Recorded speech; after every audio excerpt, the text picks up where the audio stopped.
Welcome and good afternoon.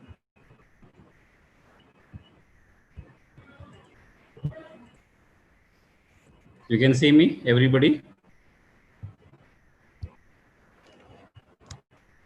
Is it fine? You can see me here and the messages I'm just checking. Okay. So I'll have a short one first. So I'll share my screen and then you can take up. Fine. Is that okay? Sure. Yeah. Great. Thanks. So again, good afternoon. Welcome. Namaskar. Welcome to this second session of Engaging City online workshop. Today we are taking up governance, and we have with us Sanskriti Menon from Center for Environment Education, Pune. We had very good session, the first one, where Dr. Kiran Bedi, she talked about in a very detail about how the young people, particularly youth, can come together. They should come together, make their alliance groups, and engage in the city building, society building activities.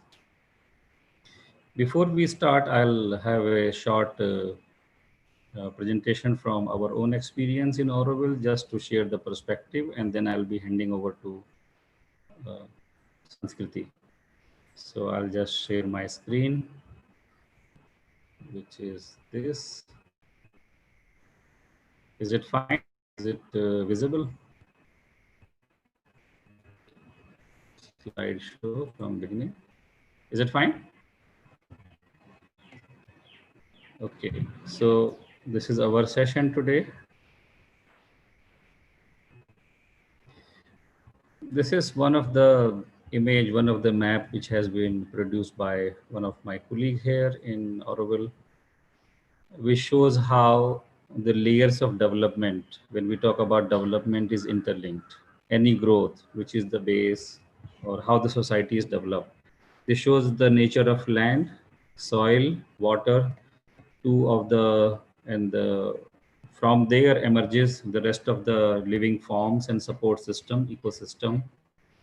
There are many ponds, the natural ponds, Eri, which is called in Tamil Nadu here, and the connected canyons, the water bodies, the water which goes into them, the channels which feed them, and the soil type, the slope of the land. This gives you one of the basic understanding how the local land and natural systems are, and we need to be respecting them and integrating them, because water and soil are the key for any civilization, not only the normal present day modern urban life. They provide the basic. So as you can see also from this map, for me it's very beautiful how it shows the water channels as well as the land which are suitable for more percolation, which are essentially the forested land. So when we talk about governance, we have to keep in mind governance for what? For what purpose? And how do we come together on those kind of causes? So though I'm just using one or two slides, but I'm showing them today from a very governance angle. So these were the condition in which Auroville started. So the governance of that time was, even if Auroville was supposed to be for 50,000 people that point in time, very high ideal and charter, but these were the present day reality condition in 1968. So people had to use all their resources, wisdom, strength, and they have to put together their act to work on these conditions. So how you organize yourself in a given context, I am seeing governance from that angle. So this was the need of the hour, and people organized themselves, all the activities, and they worked towards it, which created, working through these, again, land and soil, and the forest was the main activity. So even if you are from a very diverse background, you might be a highly technical person. Those who joined that time, everybody more or less was engaged in green activity. So the first activity was to make the land livable. And this is today. So a lot of internal organization, commitment, clarity, and I would say governance is required to work towards something like this. How people come together behind a cause, how they rally, how they engaged with it. I think that is the definition of governance I am seeking, or I'm trying to suggest, or I'm sharing what I have seen from my Auroville living experience. Again, going a bit out, when we last time mentioned about architecture does not happen on a plot. I would not consider it, or I would not promote or suggest that that is really architecture as such. Architecture is a very integral part of the larger ecosystem, or any other activity for that matter. So understanding and connecting with that larger ecosystem, which goes easily till the watershed areas, is very important, which I think many a times is getting missed out in our not only general educational understanding and also living, whether it is a college educational or even departmental. So this sets the tone around which governance needs to be discussed, talked about. This is the reference I am drawing from here. This is how the community has been coming together. A lot of effort has been put. So these are the models, the practices, and it took us quite a lot of time. People have been putting great effort to reach to this stage. How the final decision making happens like this. And these are some of the tools or the assist. They assist community to make a better understanding. So all this, what we are seeing is the effort to be put to make or the enable community towards this. I have already posted the exhibition link in the classroom of this online workshop. So this exhibition, the purpose of this exhibition needs to be understood. It was for community to be aware what are the planning component, planning history of this place. So these are some of the tools in which colleges, architecture student, planning student, they can play a great role, faculty members. So just to showing a tool. This was another activity, though it will be covered later, but I'm just saying all these activities in which Auroville has been working, or even known as, it's a part of, let us say, self-governance style. So people have been taking initiative. They feel empowered and they take initiative. Some people, those who have been working very uh, in a committed way to maintain, to provide the cycle network. So it's also very self-initiative based. So this is, we are talking about a society and a system which empowers people to go ahead and do the right encouraging things. So this is one angle. This is, I'm just showing you one of the schools, the last school, the previous last school. Now we have a new building. So how even this architecture design building represents the thought that integral education, open learning approach. So this is reflected even here, and how Auroville has been relating with within itself and the surrounding communities. Just a quick example about that. So these are this. I think graphics is not great, but this shows how many different areas in which Auroville is working, like architecture, art, bodywork, economy, education, environment, food, health, organization, planning, production, renewable energy, all these. So it is a like open living university sort of system. So the whole campus is a living curriculum. The way these are the people, those who are innovative, in a very innovative way practicing these things. I'm showing you some of the snapshots just to, so I have been asking also in our workshop, have you come across any city intranet? So within Auroville, like many educational campuses and organization, we have our own Auronet. I'm just showing you how it is organized. All the information we can announce, discussion, debate, thank yous, taxi sharing, telephone directory, connection to our internal radio, library, all this is available. This may or may not be the case in many of the cities and campuses, but this something like this gives us an indication that this could easily be one of the starting point. We can work towards it even in a very simple basic way. But this also helps bring people together, share their ideas, discussions, information, and also it facilitates our news and notes, which publishes all the activities, and including the notes of the meeting sometime, which are all very important, crucial, internal decision making. These news and notes covering many of these activities, weekly it is published and it is available for downloading from our Auroville main website. So it is a sign of commitment, transparency, everything mixed together. If you see whatever we discuss, whatever the notes are, we publish, and they are open for all to see. Something like this people can do, take it up. We have our internal, one of the very good magazine, Auroville Today, and they have their online version also. So you can see the kind of topic, the research, the background work they have been doing, the topics they have covered. This is our internal Auroville radio. It's a internet based. You can see on the top right here. If you see here in the top right, uh, there is a play written here. So the audio file is there. One can just play and listen to whatever. This was a session on Auroville economy. So it was from Joy of Learning, one of the other organization of which I have been a co-founder, Auroville Campus Initiative. And this session was broadcasted live from the radio here. You can see even the radio equipment is placed in the center. So people, those who can't join, they can listen, whatever is either being presented, shared, discussed. So it's again, very open, very transparent. Whatever is being spoken is captured and shared. So it creates a different level of sense of openness, trust, and I would say sense of progressive open society. You can discuss things directly and openly. Sorry. This is the interview of some of the Auroville youth, the boys. So the purpose of showing you here is nowadays these things are possible with the podcast. Youth can go out there, record, and it is possible to create their website-based systems where this can be launched, so that these works and these society voices, they have a place and they can share their ideas and suggestion. Wikipedia is a very well known and respected facility and platform, and something similar we have in Auroville, Auroville Wiki. So that is simple. Those who want to add on any information, they want to enrich a particular content, they can just do it. So these are some of the tools and possibilities this community has put together. There are people working towards it.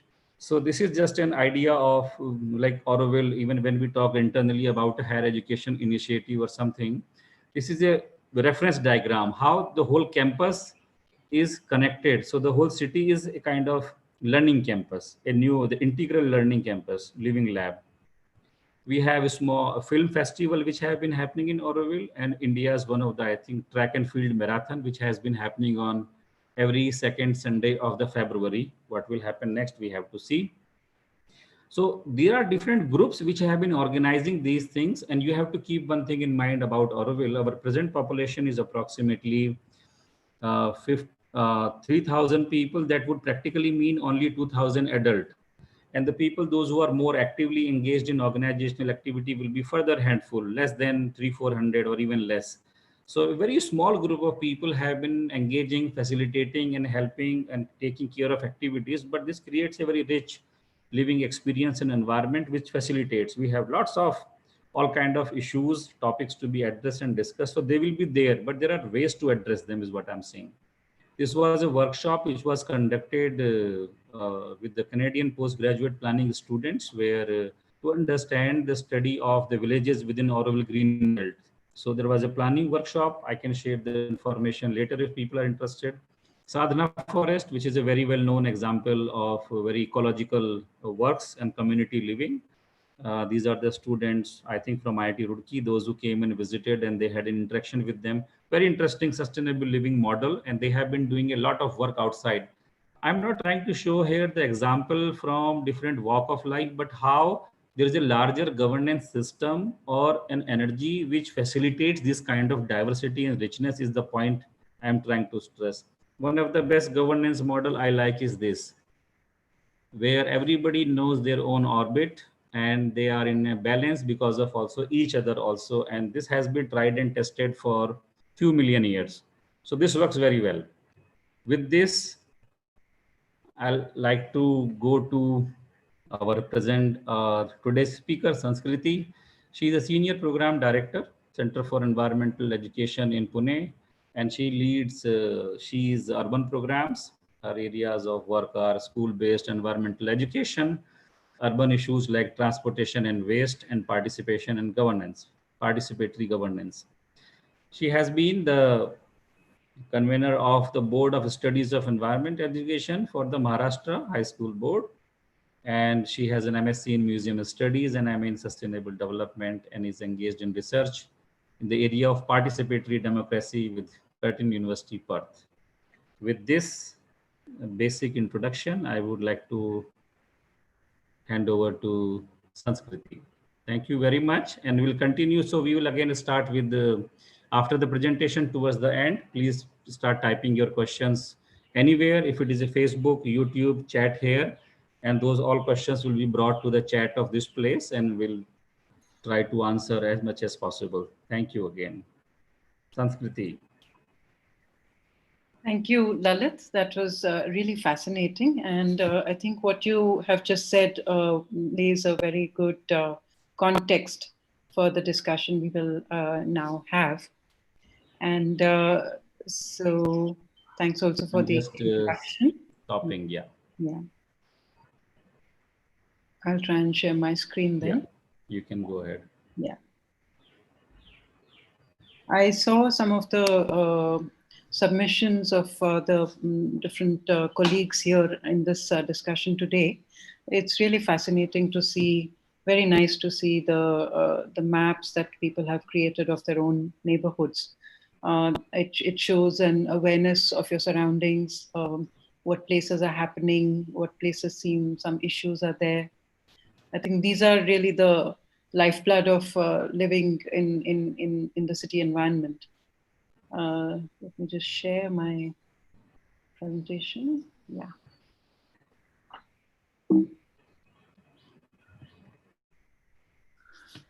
So I work with the Center for Environment Education. This is a institute that was set up as a center of excellence of the Ministry of Environment and Forests, and its main office is in Ahmedabad. And I joined. I guess I was perhaps as old as some of you. I was about 23 when I joined. It was almost directly out of college, and I've been there ever since. And spent more than half my life with CE. And so CE has like a number of programs in different states, I think almost all states of the country. And, there are about 250 to 300 of us colleagues in these different offices. We work with schools and colleges, both also youth outside the college, outside the formal school program and college programs. We work in urban and rural areas, also around protected areas in different natural settings. And our work includes education for biodiversity conservation, education for environment management, water and sanitation, waste management, education for climate change. We also do camping. We also do, things like setting up visitor centers in, say, Kanha National Park in protected areas like sanctuaries and tiger reserves and cultural heritage sites in zoos as well, to provide an interface between the visitor and the site. So there's quite a range of environmental education. So it's not only school-based environmental education, though that is quite a core of the activities of many of the offices of CE. But there are also fairly specialized programs like even hospital waste management, where we actually run a hospital waste facility in Gulbarga in Karnataka. We also have been supporting or managing the small grants program for the UNDP CHEF through the Ministry of Environment, the small grants program. And we have a number of partnerships with NGOs across the country, about 400 NGO partners through these different schemes. So that's just a brief about the organization that I work with. To go on to my own early sort of work that I've been doing, I'll just stop my video because it takes up a lot of bandwidth. Yeah. So it started, when I joined CEE, it's not as though there were courses in environmental science at that point of time or environmental education.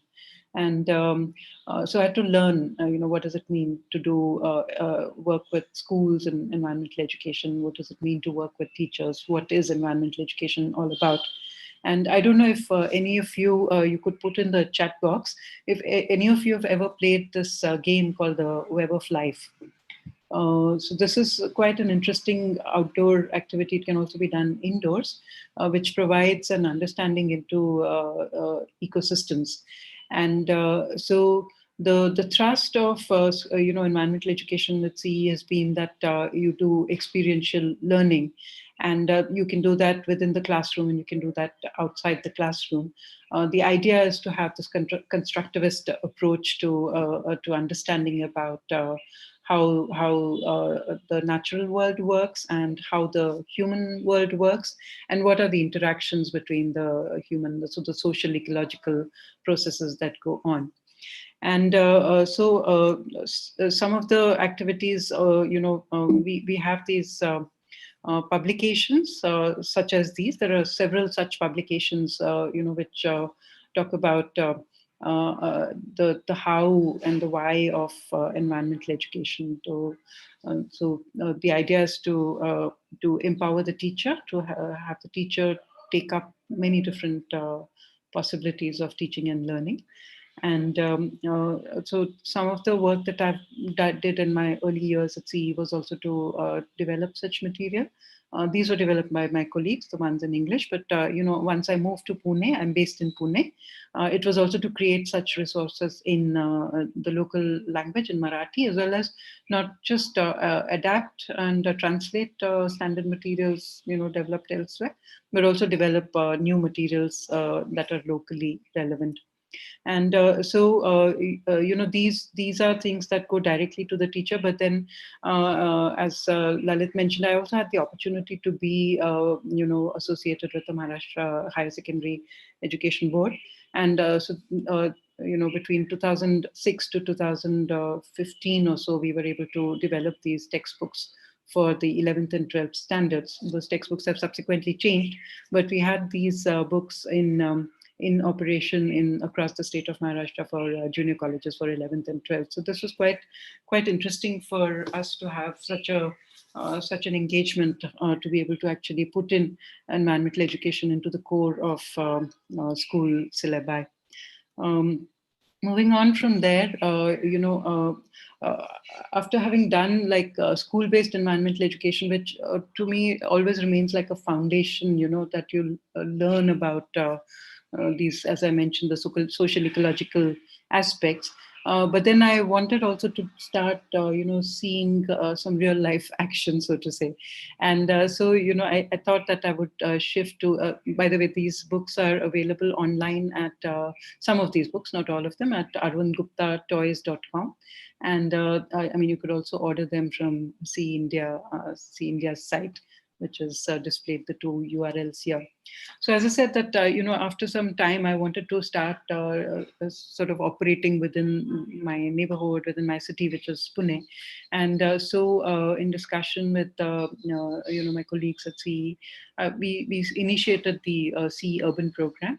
And one of the first things that we tried to do, we actually did, was actually set up a facility for citizenship and environment education. And this I feel is somewhat unique, because this is a facility which is run by the Pune Municipal Corporation.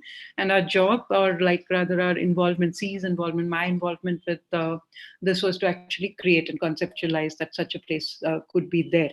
And Lalit mentioned, for example, that you need the platform, where do people come together. And of course, these need not be buildings.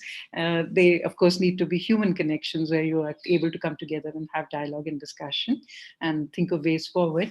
But in a city, it's also good to have spaces for such engagement.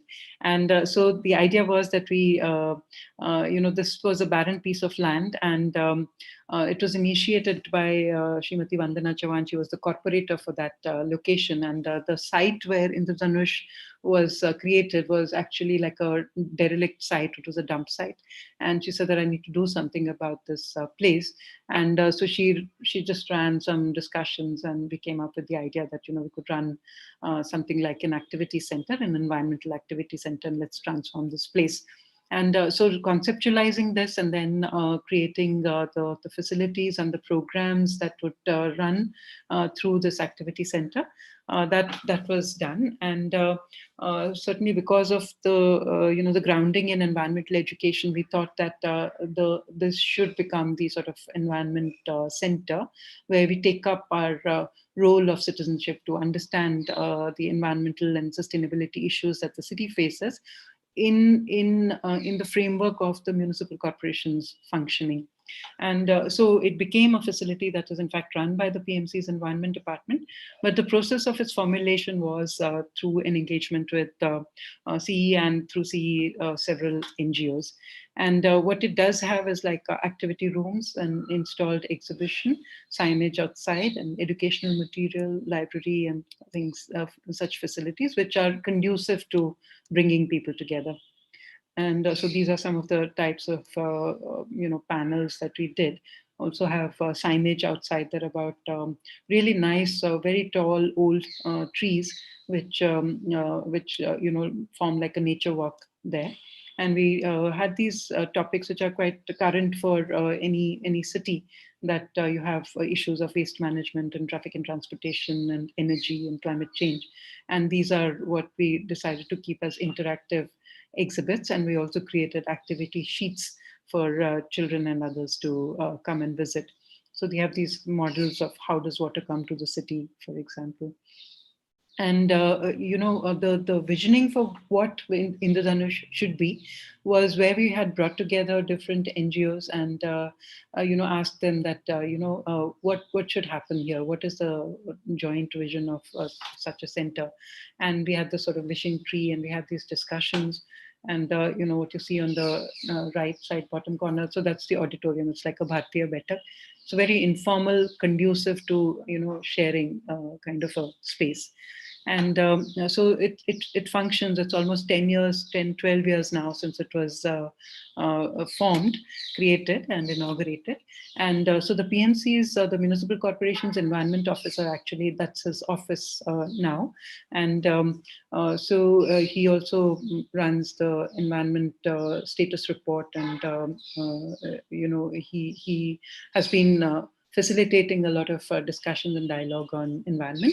And NGOs can also, it's absolutely free. So if you want to do like a Wildlife Week exhibition, or you want to hold a play, or you want to do screening of environmental films, so these are Mr. Mangesh Dige, who's the environment officer. He kind of manages and holds together this group, and he draws upon the NGO community and activist community to do their activities and events here. We have film festivals here, so it's a very nice place, and it's free, and it's maintained its sort of purpose. So other activities, or computer class, for example, doesn't run here. And not to say that a computer class is not a good thing, but because its purpose is defined as environmental education, so that's what really happens here.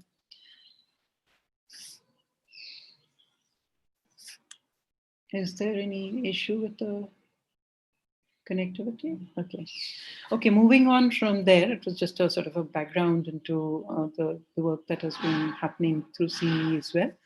Now, 22nd August, anything strike you? What is so significant about this date? You could put in the chat if anybody knows what 22nd August is.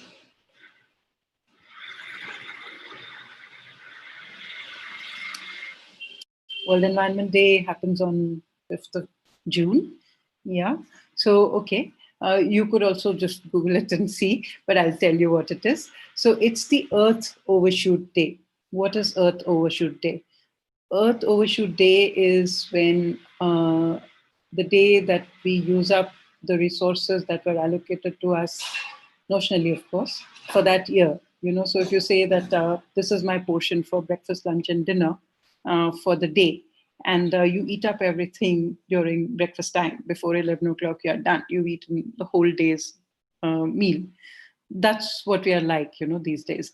And so ideally, you should not complete the allocation for the year, for the day, or for the year before the end of the day, because you should have something left over, the resources, the capability of the resources, the capacity of the ecosystems and our planetary system to nourish all life on Earth, and for the biogeochemical cycles to continue functioning. But we even draw upon the Earth's resources, and we finish our allocation for the year sooner and sooner every year, because our rate of consumption is going higher and higher.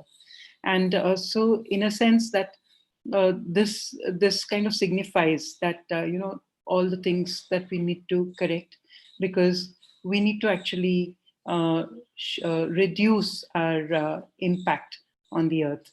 Somebody's raised their hand. Could you put a chat, or do you want to say something?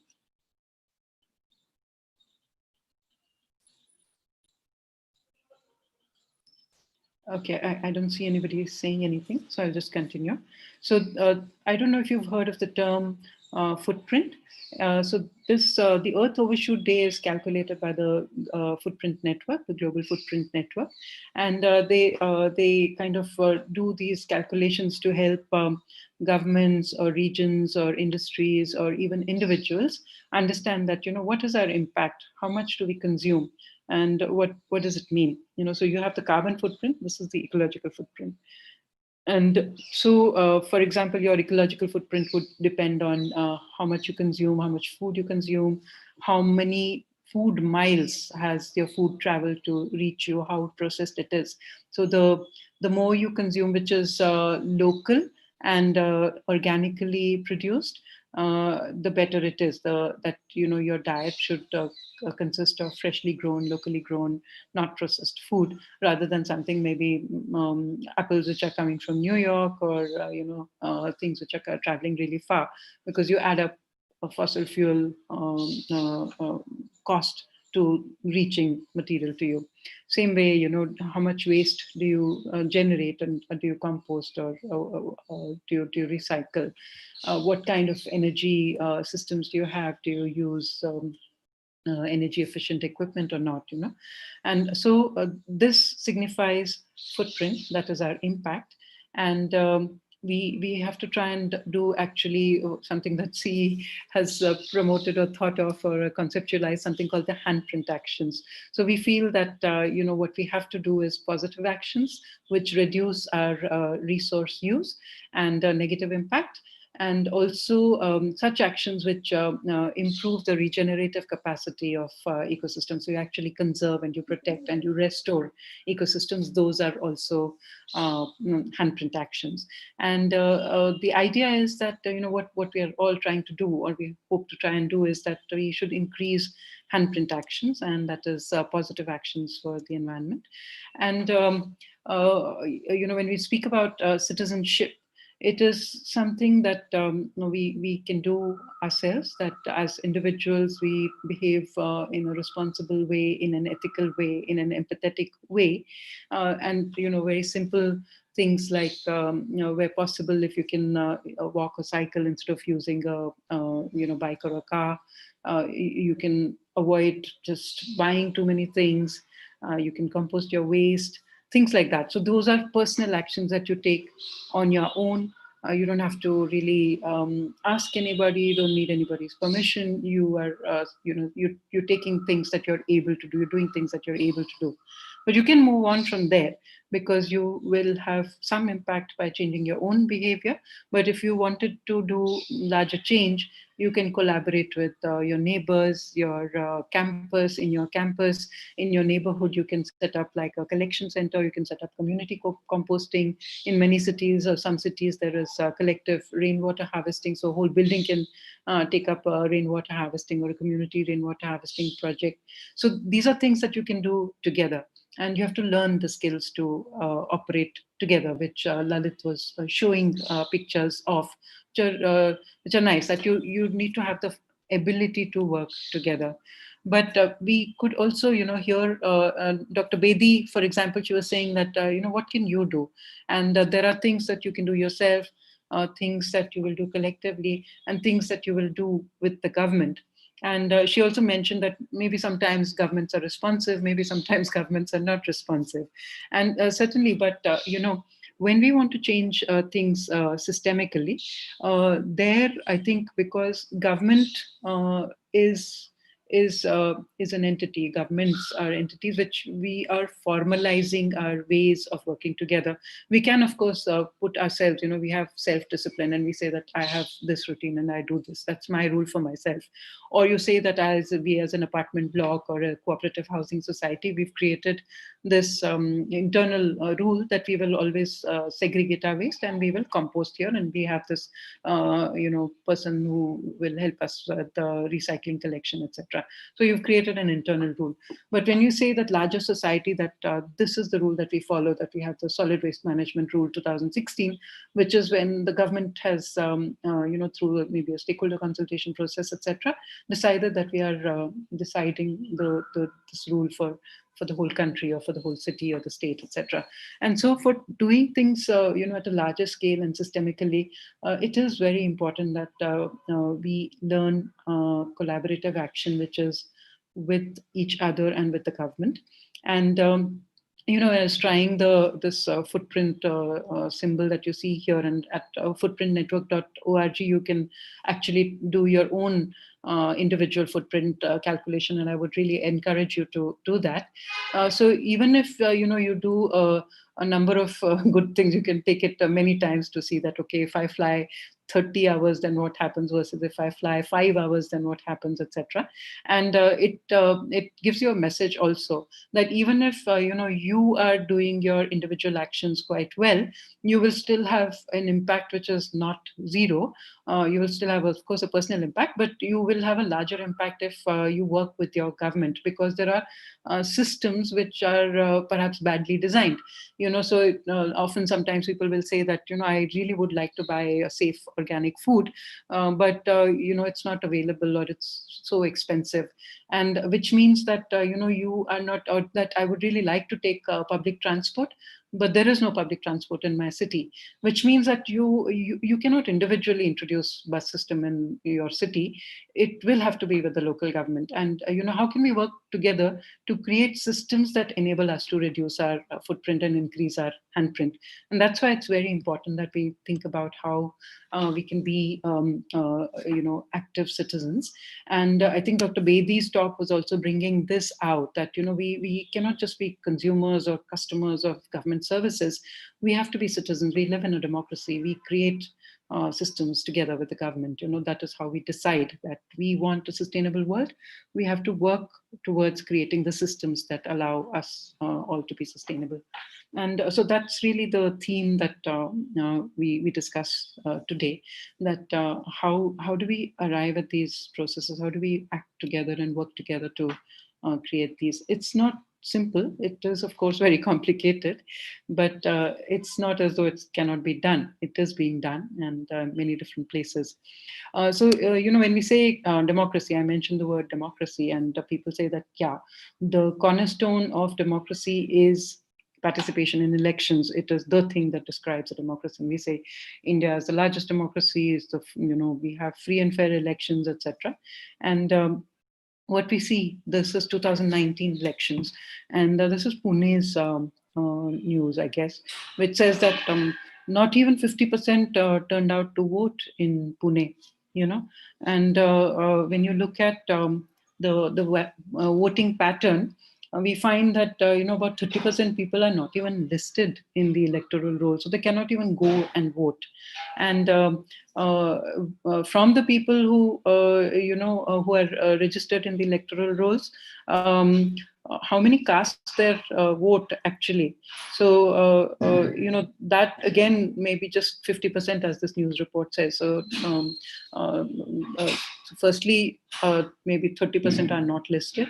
Of the 70% who are in the electoral roll, only 50% go out and vote. And from the 50% who voted, then somebody who got maybe just 55-60% of the votes, they win and they become the representative. And so who really does the representative represent? And when we see, they say that India is undergoing huge migration to cities. Of course, we've seen in COVID times a reverse migration, but the developing world is seeing migration into cities. And if we say that, so how hospitable are the cities to people who want to be represented in decision making? We find that people who are coming to Pune, for example, most of them are not even voting.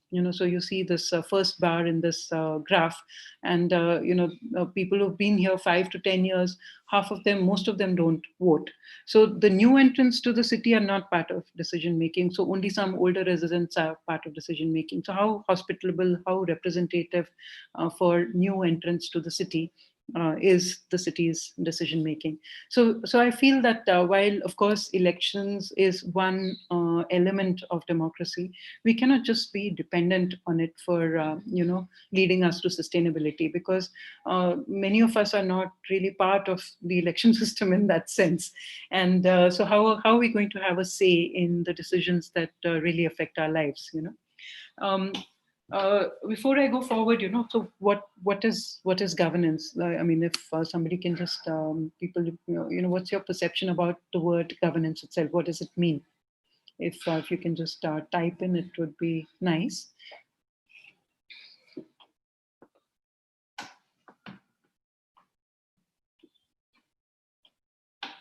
Any thoughts?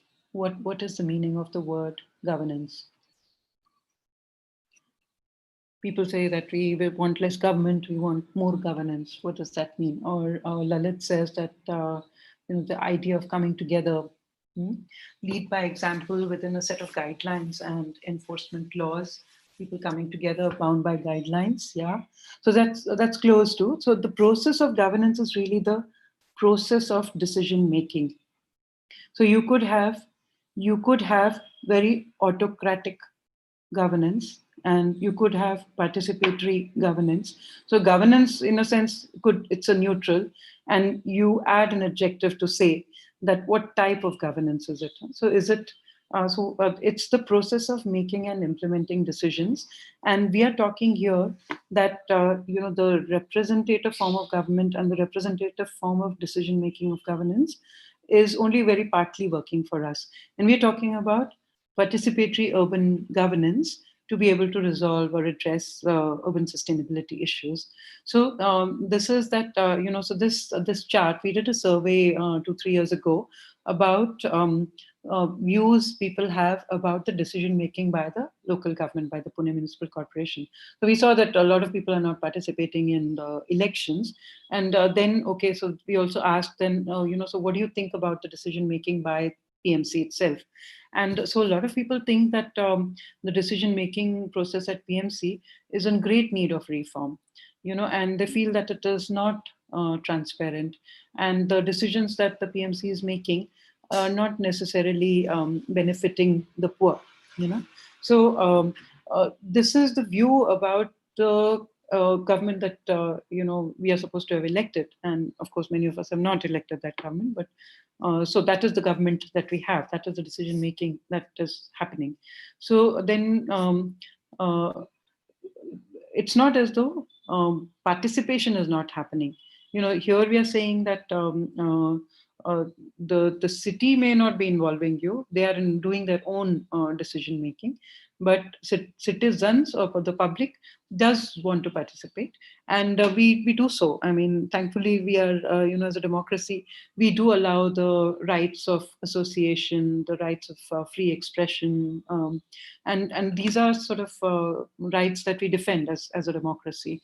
And a lot of over the last 60-70 years, even the independence movement itself was a huge movement. So it is that residents associations, NGOs, we do things on our own, and we have the right to do it, and we participate in different forms of action.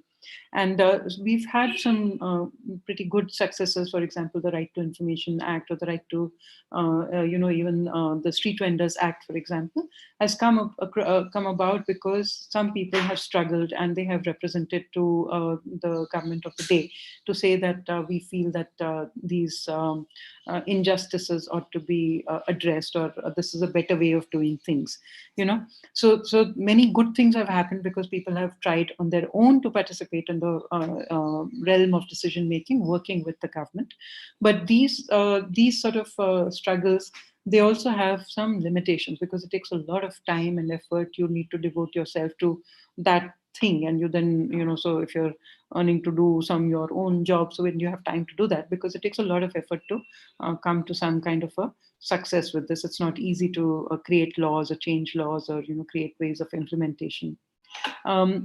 And sometimes we find also that some of the very vocal people, they have the ear of the municipal commissioner, they are well educated, they have technology, they are digitally connected, and so they are very vocal and they're able to get across. Maybe they have a high paying job or something, so they have a lot of influence with the local government, and so their voice is heard. And it's not necessary that their voice is not correct, so they are right in their view, but that it can be exclusionary because only some voices are heard, whereas several other voices who may have different views, or but they don't have access. So that creates a sort of inequity in governance, that some voices are heard more than others, whereas in a democracy we are supposed to have equal chance of participation in decision making.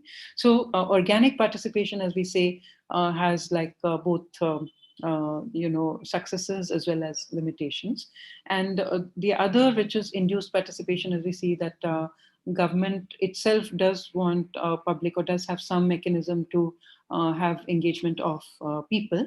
And so, for example, if some of you are have from the discipline of planning, etc., you know that in master planning there is the process of you set out the draft development plan, and there's a 30-day or a 60-day suggestions and objections period, and that's how participation is expected to have happen. Or in EIA, I mean, which is getting diluted, we believe is you have a process of public hearing where you can voice your view about whether you think that's a good project or it's going to disturb you, etc.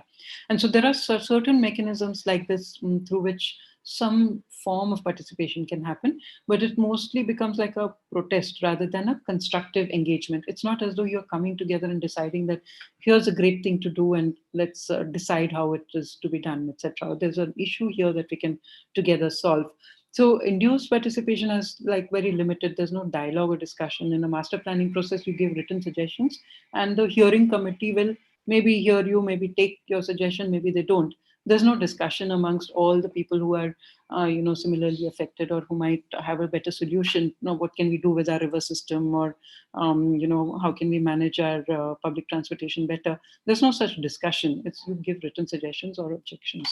So both of these forms that we have currently of organic and induced participation seem a little there is something there, but it's not enough. The issues that we have are so complex and so large that these forms of participatory governance are not serving us enough to arrive at sustainability solutions. So we also asked our survey people that, so what about your own participation? What do you think? I mean, what I presented in the previous slide is my sort of thinking about it, but what do people feel about their own participation? So they feel that, yeah, the vote of a person like me, it doesn't make a difference in influencing. So even though I've elected the government, I don't think they really care about what I think, and I don't really have much say.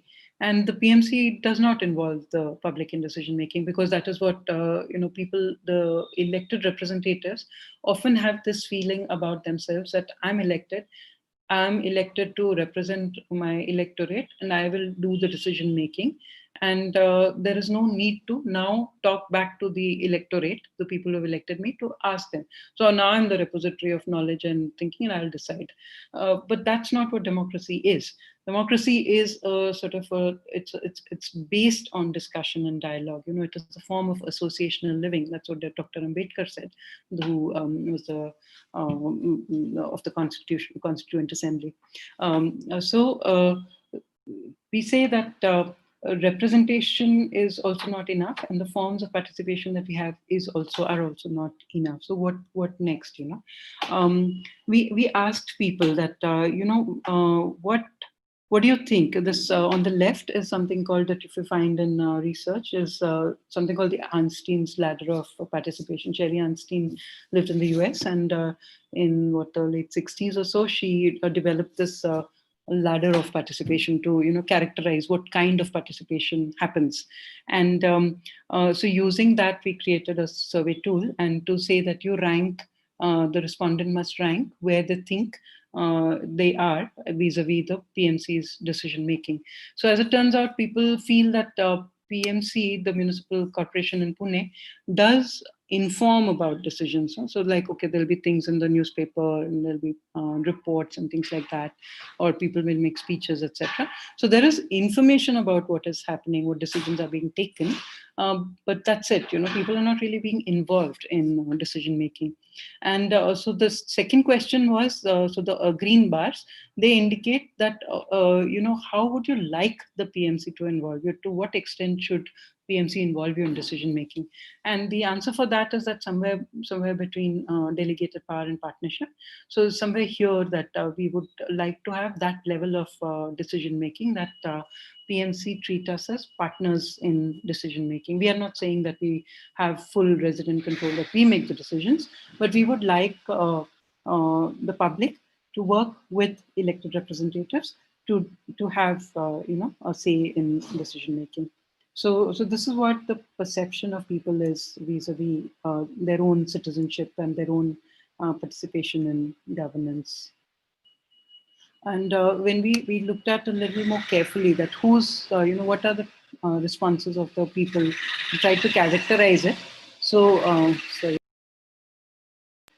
Yeah.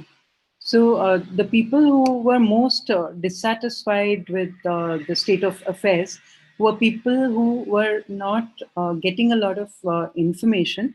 I mean, they might not read too many newspapers, or they might not be very digitally connected. They were interacting with the corporators, so their information was perhaps coming from the corporators or the karyakartas.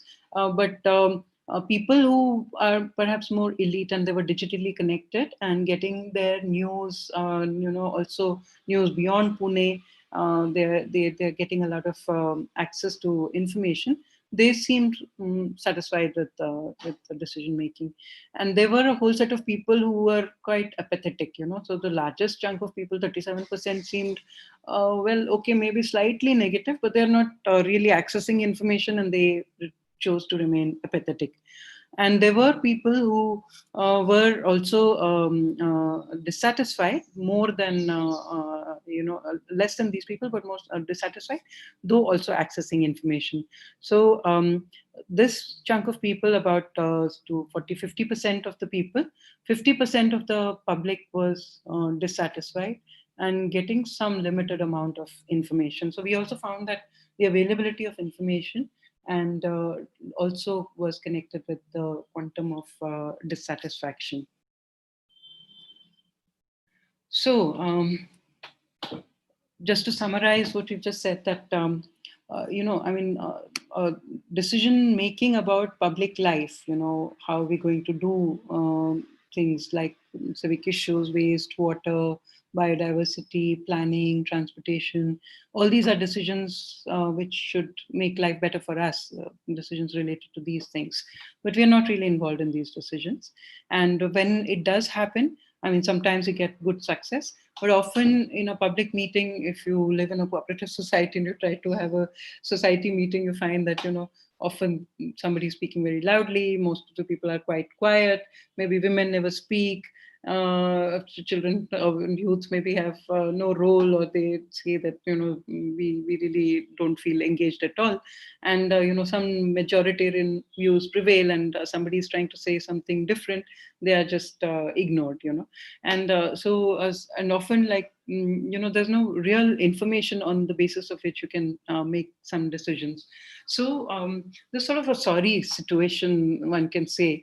It seems like a bleak situation, that so how are we supposed to act together for sustainability if this is the case?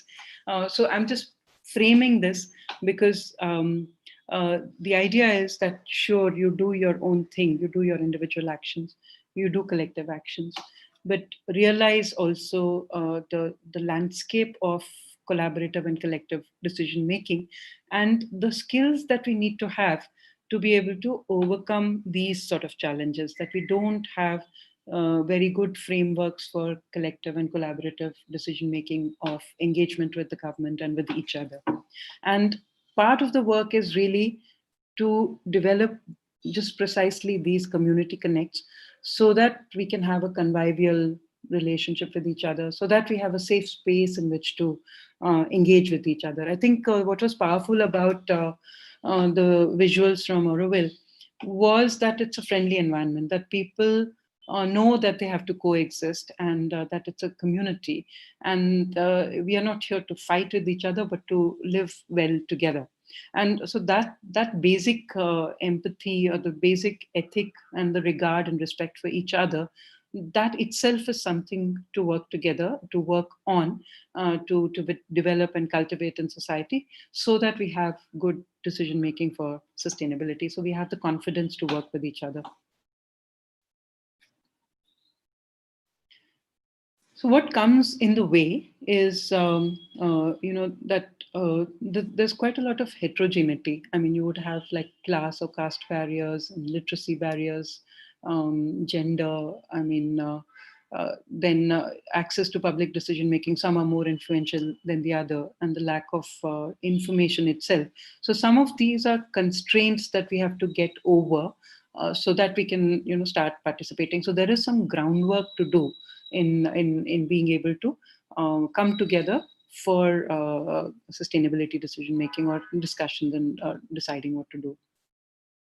And Dr. Bedi mentioned in the context of Puducherry that the panchayats are not there for 10 years, and that Puducherry should have a municipal council, meaning that the democratic structures, because we have a tiered structure of governance in the country. We have the federal government, the central government, the government of India. Then you have state governments, and then you have district and blocks, and then you have panchayats, which are the local self-governance bodies in the rural areas. In the city, you have the municipal corporation or the municipal council, Nagarpalika, and this is the local self-government. What is different between cities and rural areas, villages, is that finally at the end in the rural area, you have the Gram Sabha, which is the assembly of all people, adults in that village. And there is this formal structure called the Gram Sabha, which is, the democratic entity. You don't have an analogous structure in cities. So you have the people that you represent, that you have elected, that is elected representatives, corporators, and they form the general body. And you might have a ward council, but they are also representative. There is no ward sabha, there is no area sabha in most of the country. Okay? Kerala does participatory processes, and they do bring together an assembly of the ward, the electoral ward, to have discussion and decision making. And I see that Lara has written in the chat that in Sao Paulo there is an environmental council that is an important representative space for civil society to work together. And yes, I think to localize, as you say, the Agenda 2030 and the SDGs, that could be a framework. And if it is a recognized process and recognized sort of an entity in Brazil, that's great that you have that. And part of the work that needs to be done is the structuring work, that where can we have community which is then recognized and is enabled, and we have to do that for ourselves also, that we come together and we are doing such good discussion dialogue amongst us, with the logic, with inclusion, with regard to each other, that is what goes forward, because it is the logical thing to do. So in the survey, again, we did ask, that so how should participation be improved? And it sort of mirrored the discussion that we asked. I mean, in the Einstein's ladder of participation, that the favored thing is that citizens and corporators have good, regular, fair discussions at the neighborhood level, so that you have information, you have dialogue with each other and with your representative. So participatory governance nested within representative government seemed to be the choice that people were making. And also that they wanted a report card on the corporator's performance, so that finally, if you're going to represent us, that we discussed all these things, and then you're representing us in the general body or in the upper levels of decision making, we want a report card on what you actually did and said. And so this sort of an accountability, as well as dialogue space, which is democratic dialogue space, that is what is people's need also. Any questions so far in the chat or in speech? Lalit, also you tell me if this is okay or it's fine. Yeah, I think it is fine. We can perhaps Speed up.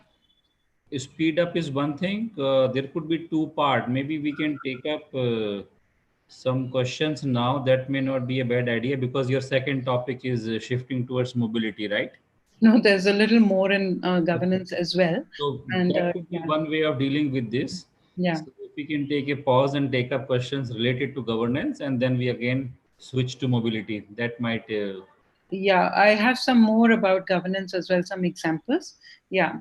So one question is that how can we gather information about the governance? So broadly, see, I mean, if you're in a city, you would have a municipal corporation most likely, unless you live in a union territory like Puducherry. But if you're in other cities, then you would most likely have a municipal corporation. In some states, I understand that municipal local body elections have not happened, so it might be a bureaucracy run city government without elected representatives. And then that decisions are being made by bureaucrats rather than by elected representatives. Even when there are elected representatives, decisions are a mix of what bureaucrats make, like the IS officers or the state government or the city government officials, plus elected representatives. And so you need to just look at your city's website if there is, or you go to the municipal corporation's office to understand. You can talk to say the water department head or the waste management department head or somebody like that from the municipal corporation to understand that what is the method of organizing these civic services. And has any municipal body any online participation platform for citizens to share ideas? So, after the smart cities and even, the last 5, 7 years, there is like grievance redress usually. And they are supposed to set up, cities are supposed to set up a complaints redressal platform. So this is not quite sharing ideas and suggestions. It is a complaints platform, and hardly any city has an online platform where you can make suggestions. Of course, you are free to go and meet your corporator and place. So the electorate going to meet the elected representative, you are free to do that, but it's not mandated. And maybe they may be like, okay, write to us or contact us and submit something, but whether they will get back is not necessarily certain. So maybe some cities, I mean, I don't know all the cities in the country, but maybe some cities have set this up. But by and large, the complaints redressal platform may be there, that you can put in, like also in the Swachhta app, you can put in a complaint, but not necessarily suggestions. Could you mention some projects which you can look up in terms of governance and planning approaches instrumentally? Yeah, so I'm just going to share one or two examples. Again, like this is not necessarily a great success story, but some attempts towards moving forward in structuring for participatory governance. And yeah, so NGOs under the administration of commissioner are there. And, so that's right. Also, like say the smart city was supposed to set up like a city advisory committee or something like that. The point was that some people get on that. So it is like maybe how many NGOs? Maybe 10 NGOs, and the municipal corporation will call. Usually, when the meeting has to be done, they'll call 10 people. 5 people that they know, and people maybe who are say critical of the local government. They never get called into then any discussion. So that becomes like a skewed, only certain people are favored. That's not democratic. So the point about participation is that we are not talking about some people participating and the other people not participating. We are talking about an opportunity, a structure which is available to everybody. Some people may choose not to participate, but the opportunity has to be that you have the ability to participate. And also that such platforms should be inviting and encouraging you to participate, not become okay, okay, we'll do all the discussions in English, and you can come if you want, but the people who come don't necessarily understand English, for example, that becomes exclusionary. Or that you assume a certain level of knowledge, and that you'll be able to read maps, etc. And but many people don't have map literacy, so if you're going to show the proposed urban plan, but you do it only in certain forms which are not accessible, that's not really the kind of participation we are talking about. So just to move on, we yeah, so that's the point, that that the information is not shared, and that's really the basis, that information which should be with us. And that's why it's very important to protect also the Right to Information Act, that we are able to ask for information, and we are able to get information. um, so the question, someone from Pune itself is asking, hi Bharat, from Pune. And so the thing is that this is precisely the attitude that we want to overcome, that that there is an us and them, that the city government thinks that they are the doers, and public is not, and the NGOs are not. So we want to create platforms which are inclusive and enabling for sustainability discussions. And of course, there is a lot you can do as individuals. Of course, there is work that you can do in your neighborhood or like an ecosystem, and there is good work which is happening. And there is no denying that that must continue. But the thing is to work sort of in a systemic way, and to even say scale up. So okay, like in Pune, for example, there is a Nala restoration program, and that has been done by NGO effort. Now when you want to scale it up, often the scaling up will be a little difficult, because you won't have that kind of resource everywhere, not every place, and therefore the government will need to enable it, and we need some then systemic solutions which will enable. And that's why it's important that we work at structural levels as well, to enhance and advance sustainability solutioning. So moving on, so the just to summarize what I've just said so far, is that we have an issue of or the phenomenon of increasing urbanization, and we do need to enhance urban sustainability. But many of these problems are difficult because there are many different views. If you take the issue of waste management, the view of the generator of the waste, to the views of the people who recycle or who compost or who collect or transport waste, they're all looking at the problem from many different angles. And by bringing these people together, we could perhaps have a hope of moving ahead and saying that these are some issues in our system we need to tackle and address and move forward. And that's why we say that participation is key for sustainability, but we want to create participatory platforms that are inclusive. And so the other point was that democracy does provide for public participation, but to think that elections equal to democracy, or that our representatives will do it for us, that is fooling ourselves. And today the situation is that our elected representatives are often mostly involved in ways of how to perpetuate their being in power rather than serving the public often. So everything is geared to meeting the next election goal, and that's why that becomes skewed, because the goal is standing again, becoming government again, rather than the people's well-being. I'm not talking about a particular government. I'm saying neutrally that this is the view the world over, that people want to perpetuate themselves being in power than working for the public good. And so as a mechanism, elections equal to democracy is flawed, and therefore we need other methods. And many of the questions that you ask are the sort of the stuff of trying to create mechanisms that really work as a participatory democracy. The right to information, being able to get information, being able to overcome attitudinal issues that I am Sarkar and you are my praja, or you are my subjects, to working together and actually coming to the meat of it, that these are issues that we have to solve in terms of the physical, the social, ecological, those kind of things. So, as I said, that there are good things happening, but they are not enough. And, it's difficult for ordinary people to often be just involved. And also that there are no structures, the equivalent of the Gram Sabha in the cities. And there is inadequate procedure, like in the master planning process. We don't know what we say will ever get implemented or not. We don't get the opportunity to talk to each other.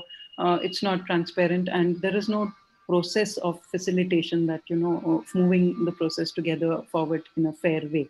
And but does participation really help? And well, my view is that participation actually, when people of diverse views come together, they bring their knowledge bases with them. So if you say that a person who is, say, collecting waste, so she knows that the different types of waste, and what happens, where is the larger quantity of waste coming, where it is being generated, what will happen throughout the year, what is the variation over the year or different seasons, etc. So she's seen waste from a very different physical interaction perspective, whereas the generator of the waste and the producer, the processor of the waste, they all have different knowledge bases. By bringing these people together, with you can actually create a systems understanding of what is happening. Also, like you say that look at a river system, so people who are living upstream, people who are living downstream, if they are able to come together, maybe they are able to better manage, say, a stream or a river. you know if we create like a participatory mechanism which is inclusive, we also generate trust. We also generate a process of coming together and saying, okay, we decided this, and then you think about, okay, we decided this and we did this, and then we will see after 3 months that what we decided to do and we did, how well did it work out. So there's this possibility of reflexivity, that you are planning things together, doing things together, looking at the feedback, and because you're doing things together, you say that, okay, we had decided to do this, were you able to do it or not. And in that you can see that, okay, this is the larger picture. I'm supposed to segregate my waste because I can see the larger picture, because there is a system in which I am part of. And so these are some of the benefits of actually collaborating and working together. And we need all of this because our problems are of such a nature that without trust and without individual action, which is part of a larger whole, we are not able to move forward enough. And the other thing is that, Amartya Sen actually talks about the capability approach, and says that participation is a dimension of your freedom, and participation is a right, actually. And it is also reflected in the 2030 Sustainable Development Goals agenda. In many of the goals, so as both, because it has instrumental value, that you can do things better if participation is enabled, plus as a normative value, that you value participation for its own sake. So both those values are there, which influence our notions of citizenship. Okay, so I just want to quickly take you through a few examples of, or some efforts that we have been trying to do. I'll do this kind of fast. And I must say that, these are attempts. We've gained a little at every stage. They're not like, what shall I say, full successes, because it's really complex thing. And we try at different stages to do something. We gain something, but it's not a resounding success. So I must say this with some caution. So in Pune, participatory budgeting was initiated in 2006-7, and in Bangalore, certain groups had been doing participatory budgeting for some years. And inspired by that example, our municipal commissioner, Dr. Nitin Karir, at that time, he suggested that let's try it in Pune as well. And so every electoral ward got a budget like 50 lakhs. At that time, it was 25 lakhs. Sorry, Lalit, you're saying something? Oh, sorry. Okay, sorry. Yeah. So, and every year it's been conducted, and what are people supposed to do with this money?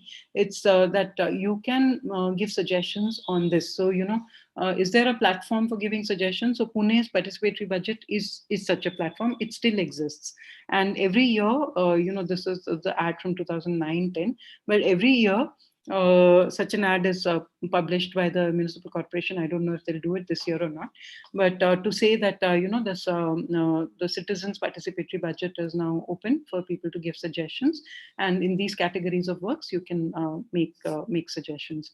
And so this form, earlier it is still a paper form, so you could fill in this. It's a very simple form to fill out. And later then Janvani also created an online application form. So this became an online suggestions form. And so this is the calendar that is generally followed, that in July or August, the announcement is given, inviting people to submit their suggestions. And then these are processed at the ward office to say that, okay, we received 50 suggestions or 150 suggestions or whatever. And these are eligible ones because they have to be on public lands and not in private lands, etc.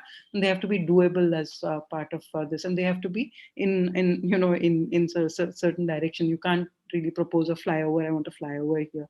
Not that kind of a project, but a certain type of project. And then the ones which are sort of shortlisted are eligible.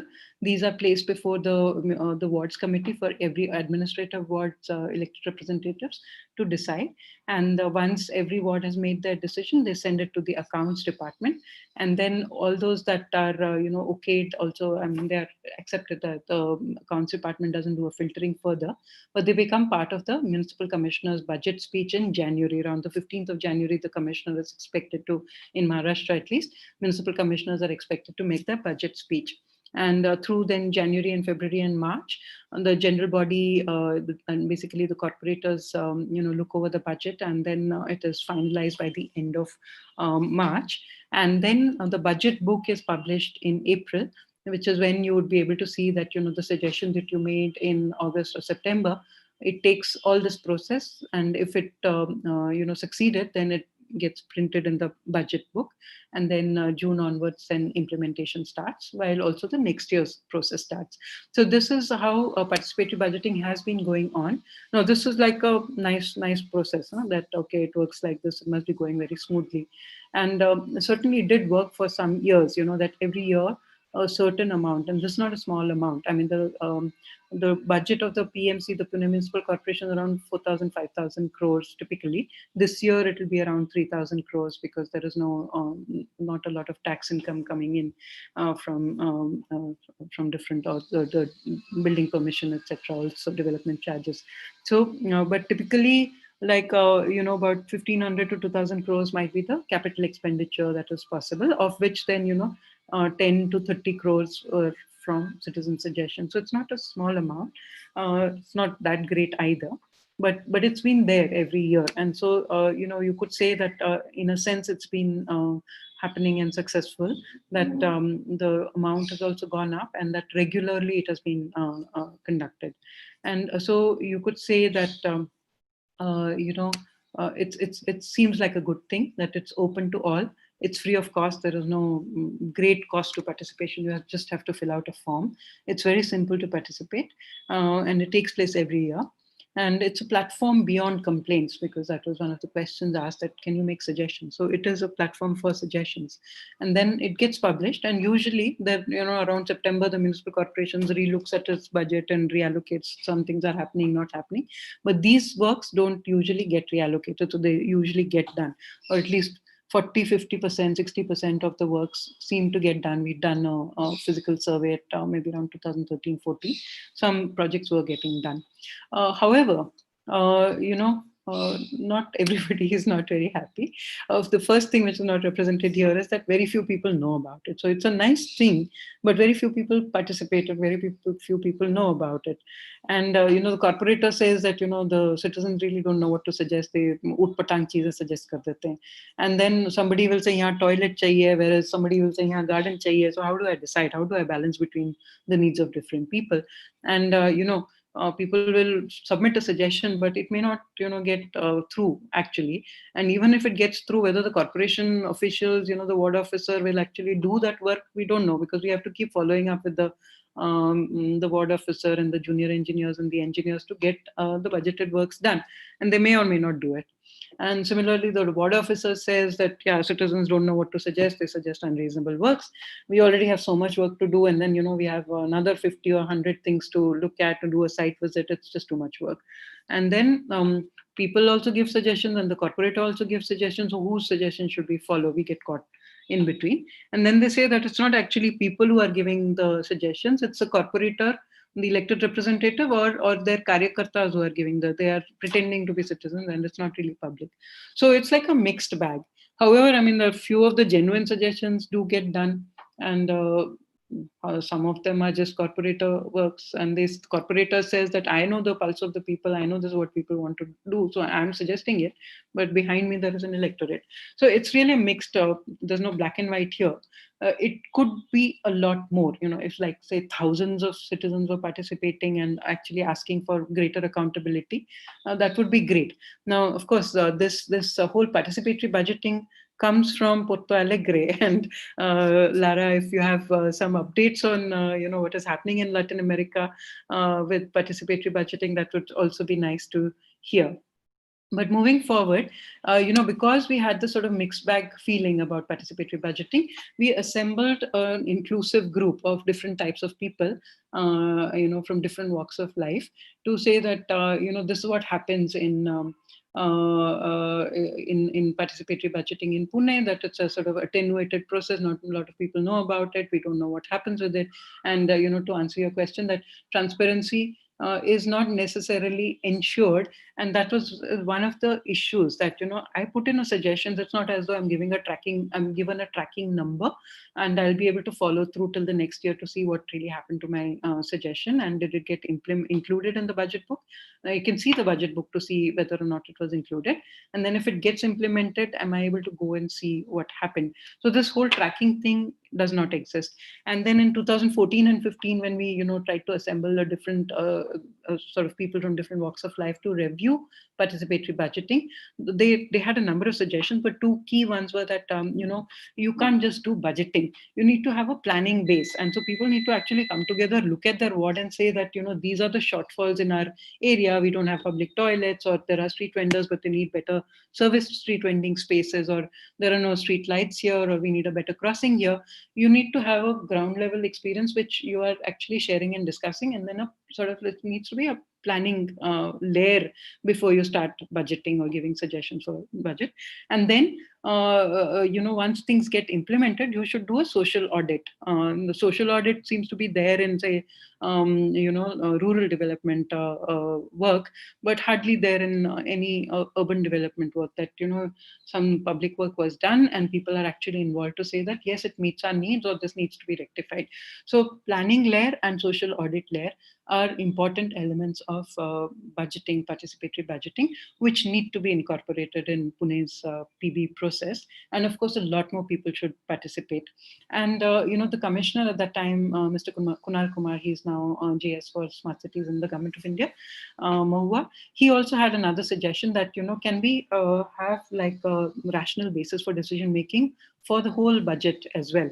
And so these were some of the suggestions which came out, key suggestions which came out of the processes that we did in 2014 and 15 to review participatory budgeting. And so we took on this work of creating something called WISE, which is the Ward Infrastructure Services and Environment Information Base for decision making. And this was done also with B-Plan students from primarily College of Engineering, Pune. And the idea was to first create the framework, that what is this WISE information base. And we created like a format that it would have, that the ward area and population, the public amenities, their roads, drainage, waste management, street lighting, etc. And then we actually gather data from the municipal ward office as well as through site service, field service. So students were going out. We had allocated areas, wards to groups of students to look at these different things and actually do maps of the availability of these.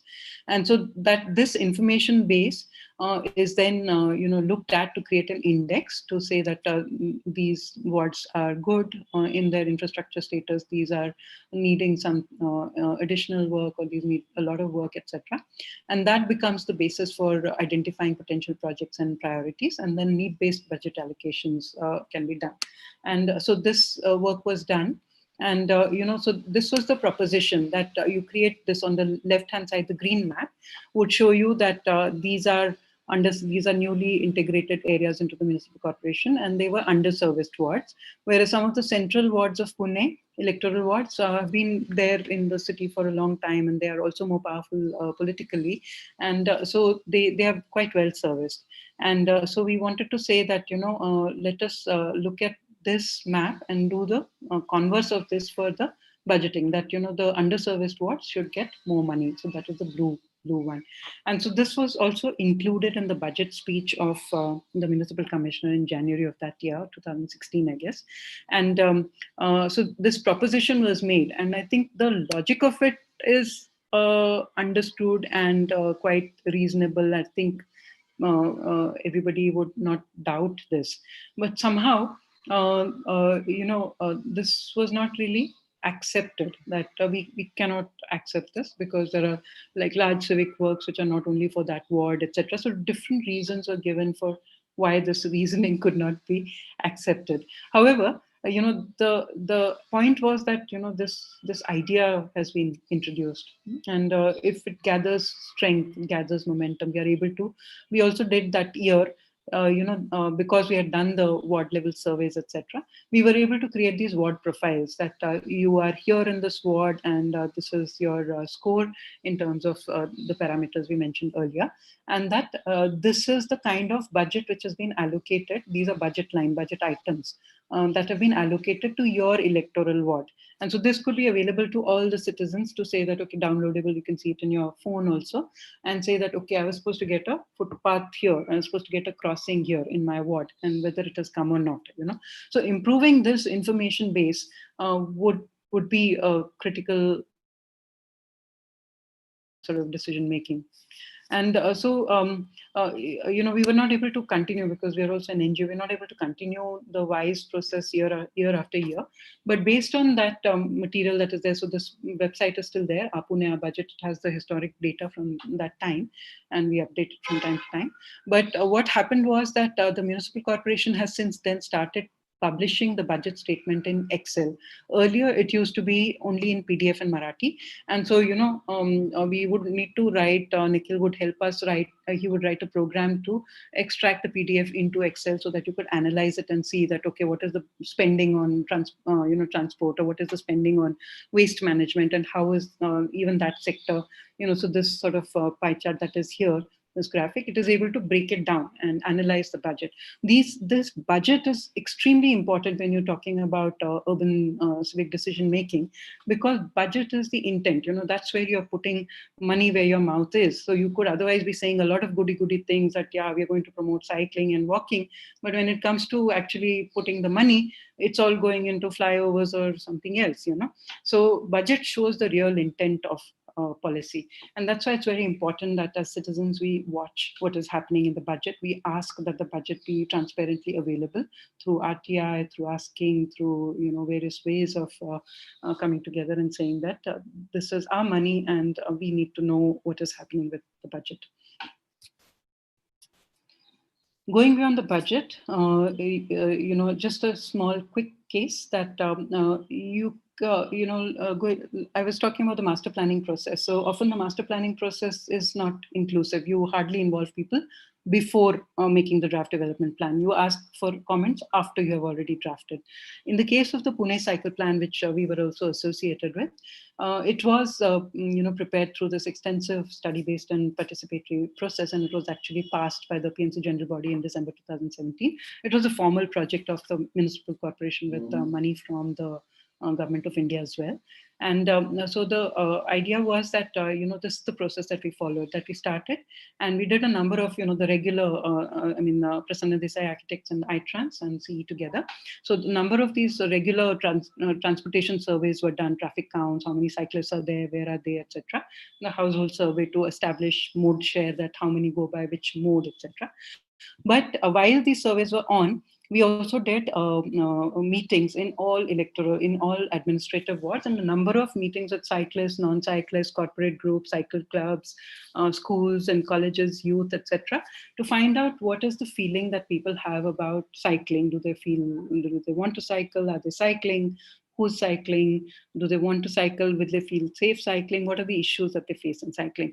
And based on that, then the cycle plan was drafted, and then the preliminary draft that was created, that was again put for a second round of consultation. So there was a formative level of consultation in the drafting, and then the second round of consultation on the draft. And after that, it was put to the PMC for its approval. This is just a set of pictures to show you that CE worked with the traffic department of the PMC to do all these consultations, and some were all elected representatives of the ward were present, and in many cases the public were also present. And we did a number of the media were very supportive, and they always carried information about what stage the plan was in, and also publicized when we were doing different types of consultations. So briefly, this Pune cycle plan, if you Google search, you'll find it. The information about the consultation and the plan itself is online available. It's a WordPress website. This is what the plan itself looks like. The pink ones are supposed to be the segregated cycle tracks. It's not been implemented yet. It has to be implemented in parts over time. Maybe it takes 5-6 years, but the plan exists. And the point of showing you this was that planning can also be done in an inclusive way, and we don't have to create a planning practice which is exclusive of public participation. So the other, apart from this is the physical sort of network plan, but apart from that, the plan recommendations are like the bicycle, having a bicycle department, having cycle inclusive transportation planning, and then design guidelines for how the cycle tracks have to be, public bicycle share system, on the cycle parking plan, how to integrate cycling with transit, what is the regulation and enforcement, and then a plan for outreach and engagement of the public, and then monitoring and evaluation of plan implementation. So this is basically the structure of the actual plan, which you can find online. Through the process, because a number of people had been contacted, and we in the online surveys as well, we asked people in the final that when we put out the draft plan for public comment, we also included a question whether they support the cycle plan or not. And so the result came back that 91% of the respondents say that they supported cycle plan. And we also asked whether they would like to remain engaged in the implementation, so that 80%. So some of them are now formed into like a Google group, which can remain engaged with the cycle plan implementation. And now just I want to quickly take you through something which was done some years ago. And the thing is that, beyond planning to actually doing deliberation, which is really the core of the thing that we want to do as an engaged public, it is that we want to do engaged discussion, which is deliberation about issues that we have. And so these are some key elements that, it needs to be inclusive. It needs to be deliberative, that you have the information that you need for decision making. You're able to listen to different views. You are able to express your views. What is happening is easy to understand. And then of the options that are developed, of what should happen, like should we manage waste in a centralized way, or should we manage it in a decentralized way? What are the trade-offs? It will be more expensive. You'll have to give more space. What are the trade-offs? Those need to be understood, so who's, and beyond that, you need to, how will you actually decide, so you will need to come to an examination of your values, that what do you really value here in public decision making, how are we going forward into sustainability? So this kind of deliberation is really, it should be the core of a democracy and a way of sustainability, which is what one is struggling to get into place, and then whatever is discussed and decided, and that should have influence in the formal decision making, that you say that, okay, here is this assembly of an inclusive group which is going to discuss on how we go forward, how Pune should go forward into waste management. And so this, maybe spend a day, 5 days, 8 days, 2 months discussing, but whatever comes out of it, that it will have some honor and some space in the final decisions that do get made by the PMC. And so these kind of things are actually happening in different parts of the world. And the UK, for example, has set up a Citizens Climate Assembly, and they have started their discussions even. And in Australia, for example, a whole city's budget, not just a small participatory budget of 50 lakhs or something like that, but the whole city's budget has been done through such engaged communities. Um, in Oregon, they've even decided on things like, what should be the police's functioning.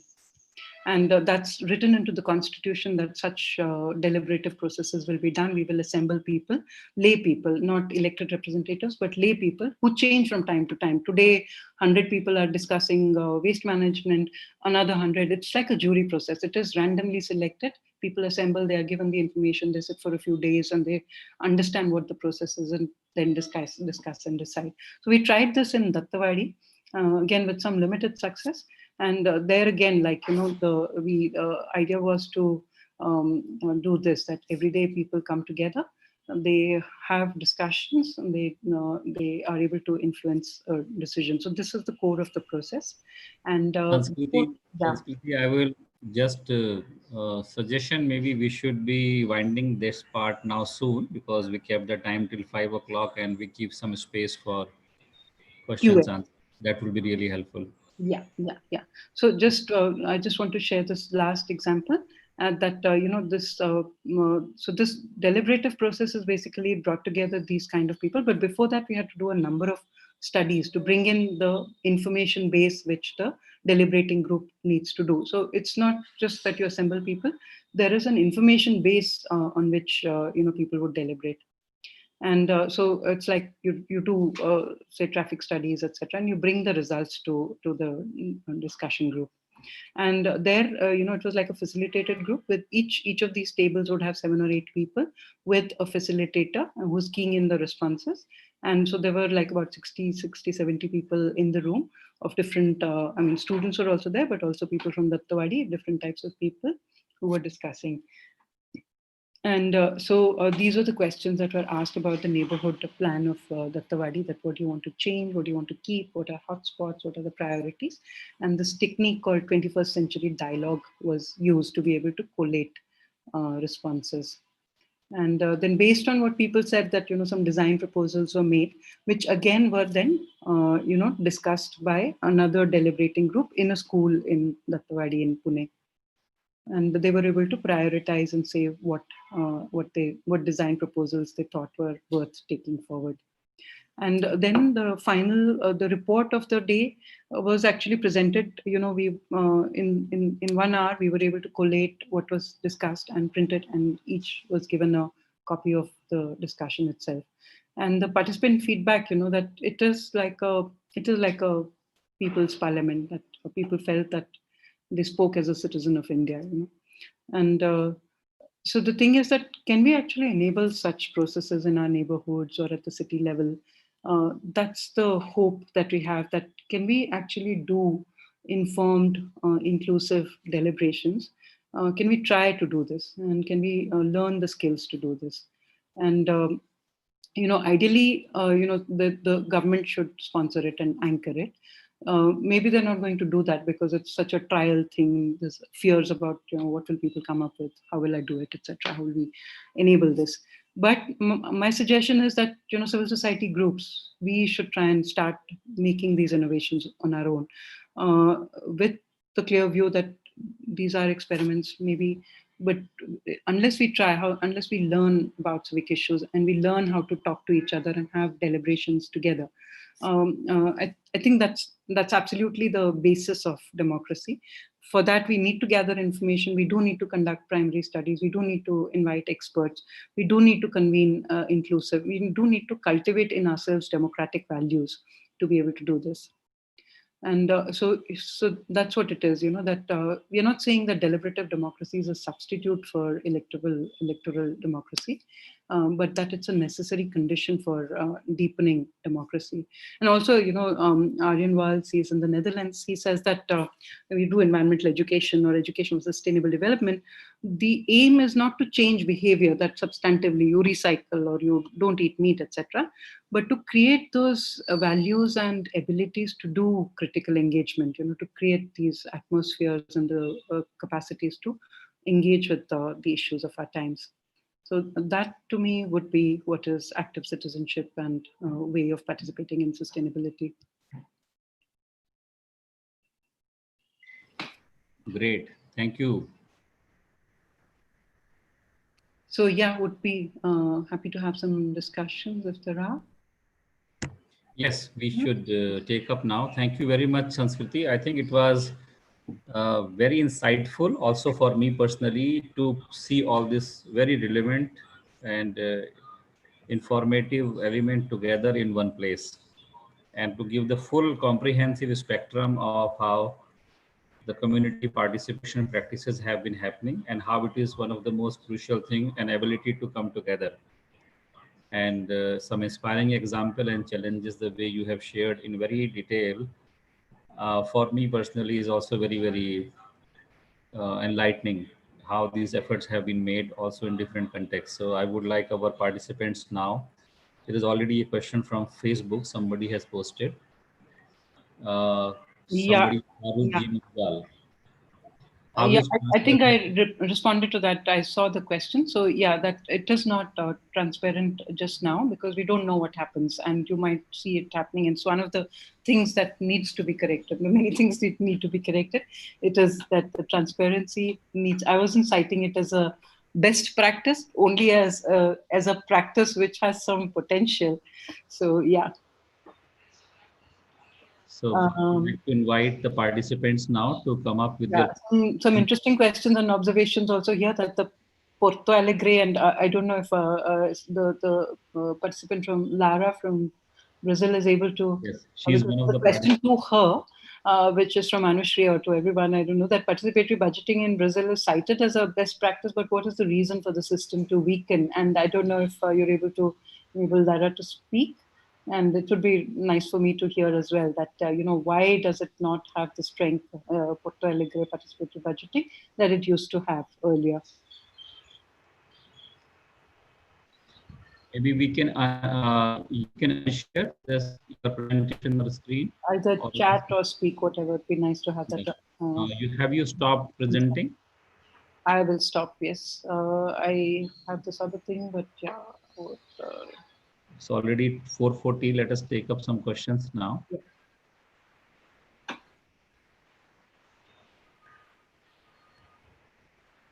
Okay, whenever Lara is able to speak, it'd be nice to have that response. There's another Sure. question. Sorry, yeah, please.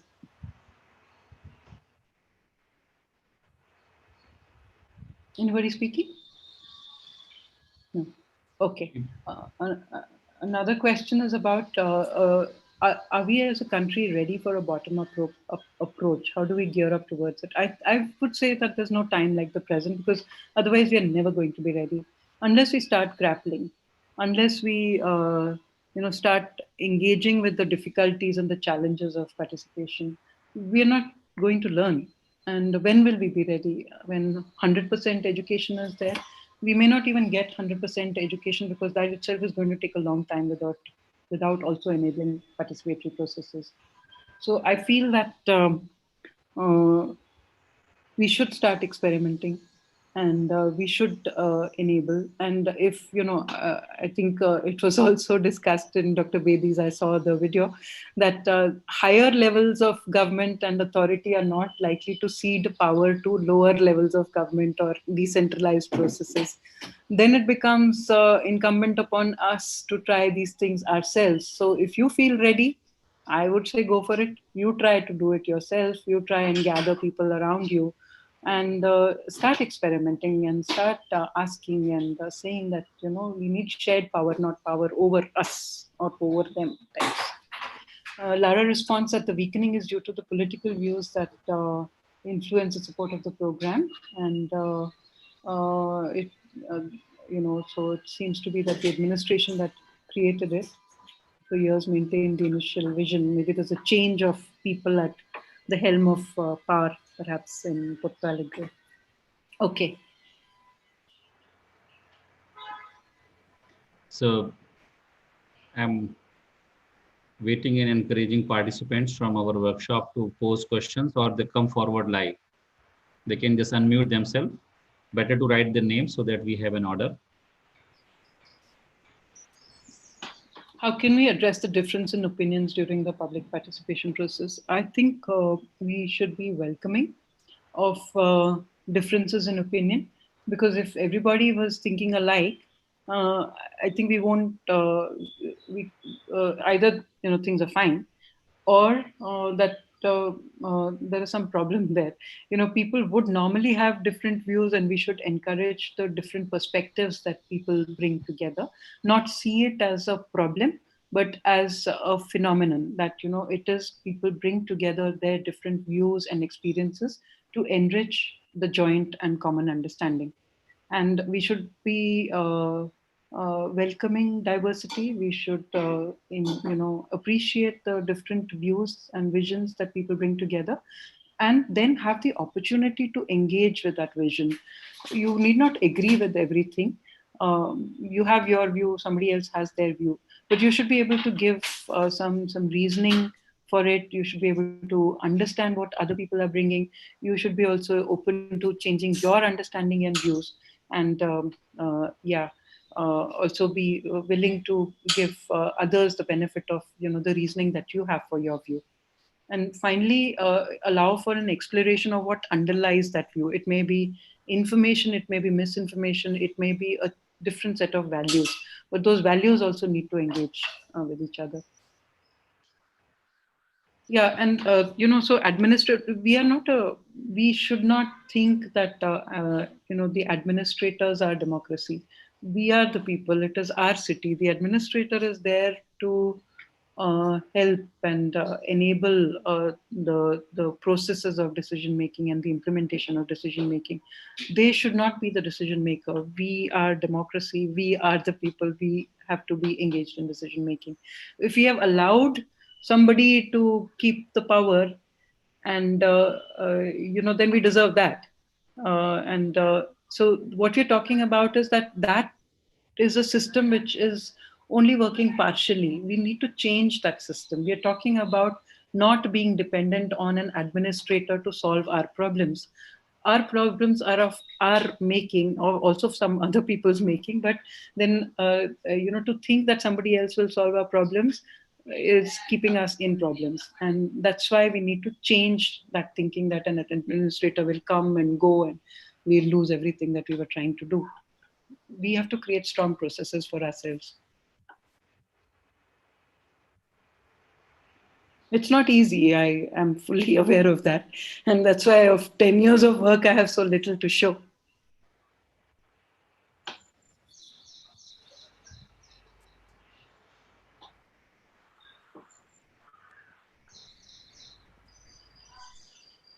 We have many younger participants here, many students, and when we were discussing ideas and vision, there were many things, many aspirations, inspirations have been shared. I would like to invite some of them, how they think this could be picked up by them, or what is their takeaway from this session. It would be good to know what is their takeaway. I like this quote that has been said here. Culture eats strategy. So very rarely can culture be changed by things without, and that is precisely it. That it is ourselves, that our talking to each other. Prachi, yeah. So yes. Hello, Prachi. You can mute, as host, you can mute. Yes. So, yeah, I think that is precisely the thinking that the change within is now imperative. Let's start with changing the power equations at home. And that is what it is. That, I mean, of course, you have to do some self-reflection. You have to gather the courage. You have to collaborate. You have to communicate. You have to come together. You have to draw power from each other. Yeah, that is what it is. Very well said. Let's hear some more comments from anybody from our team. Anybody? Those who would like to say, just unmute yourself and go ahead. You can unmute yourself, no?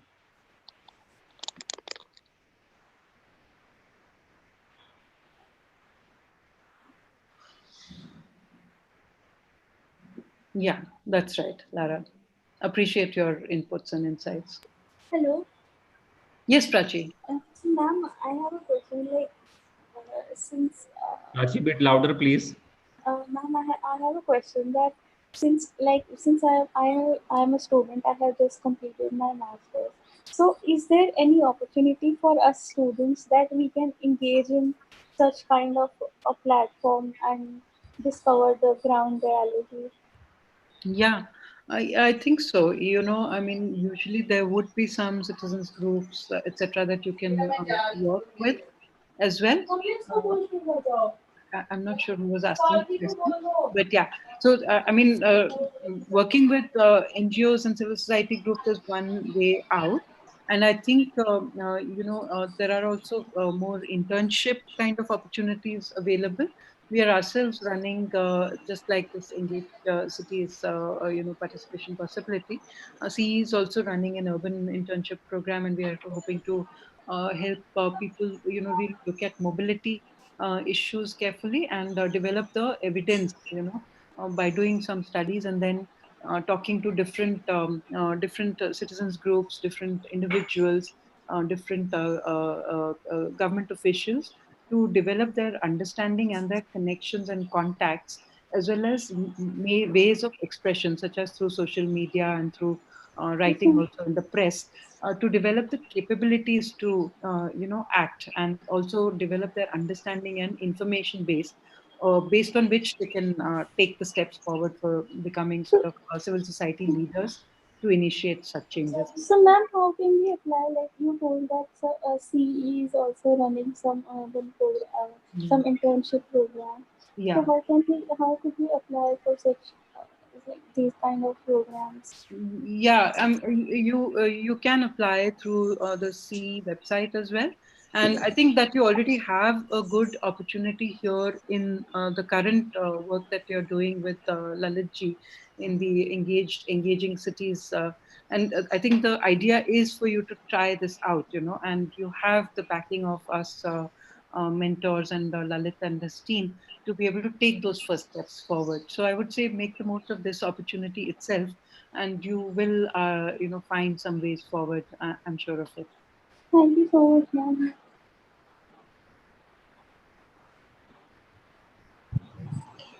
Hello. Yes. Go ahead. Well, ma'am, how do we select the citizens, like who should participate? Like how do we call, like how Yeah. to approach the citizens? Hmm.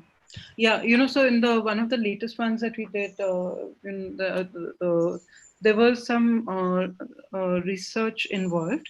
So, firstly, like other people who also have been trying to do these kind of processes, that uh, you do need to understand the structure of the society, so if you're working in a ward or you're working in a particular neighborhood or the city itself, that because the fact is that people are not having equal opportunities, and so you might have people who are much more marginalized and vulnerable, and you would need to make special efforts to bring them into the discussion. So you need to know how the community or the neighborhood is kind of stratified and structured, and actually try to do a representative sample from that. And it could be, in other countries they have tried even random sampling, and they would have some methods of random sampling, either through the voter lists, or through inviting a first level of expression of interest and then randomizing from that. We also tried random sampling in some of the efforts that we did, but that really did not work out well.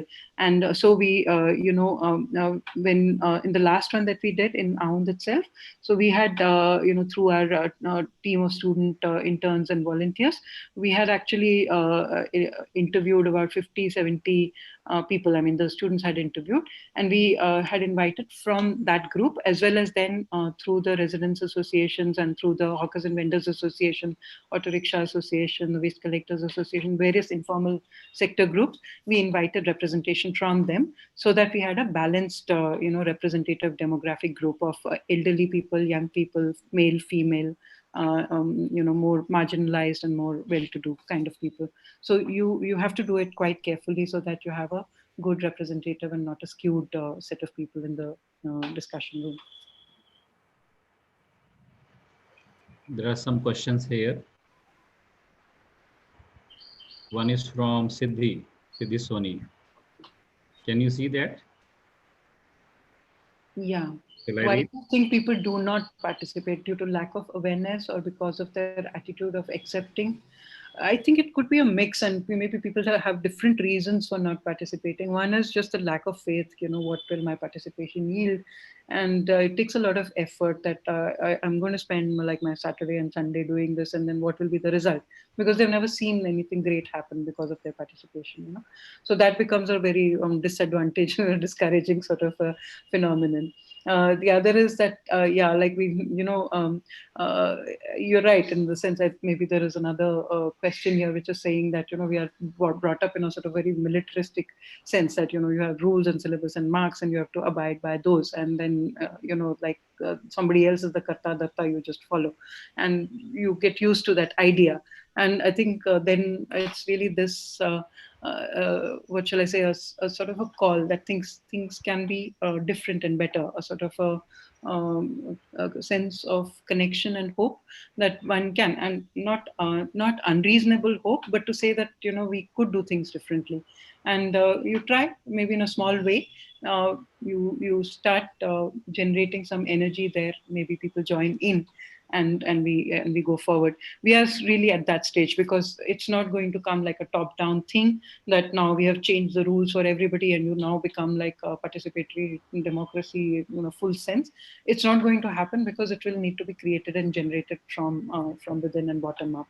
So maybe people are apathetic, they don't want to join, but not 100 people are all 100% are not like that. Maybe 30% are happy to participate, maybe 50% are happy to participate. There is a sense of dissatisfaction with the status quo. Let's make the most of that.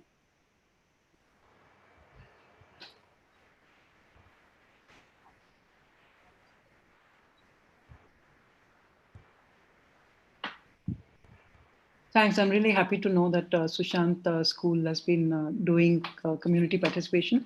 Professor Sarika, it would be really nice to connect offline as well. And I'd really like to understand what the school is doing. There is a one question here. How is transparency ensured in the Pune case of budgetary Yeah, participatory? 54 times it's been asked, and I have been responding every time. So yes, I was saying that it is not there, and transparency has not been ensured and not been, and it's one of the things which need to be corrected actually.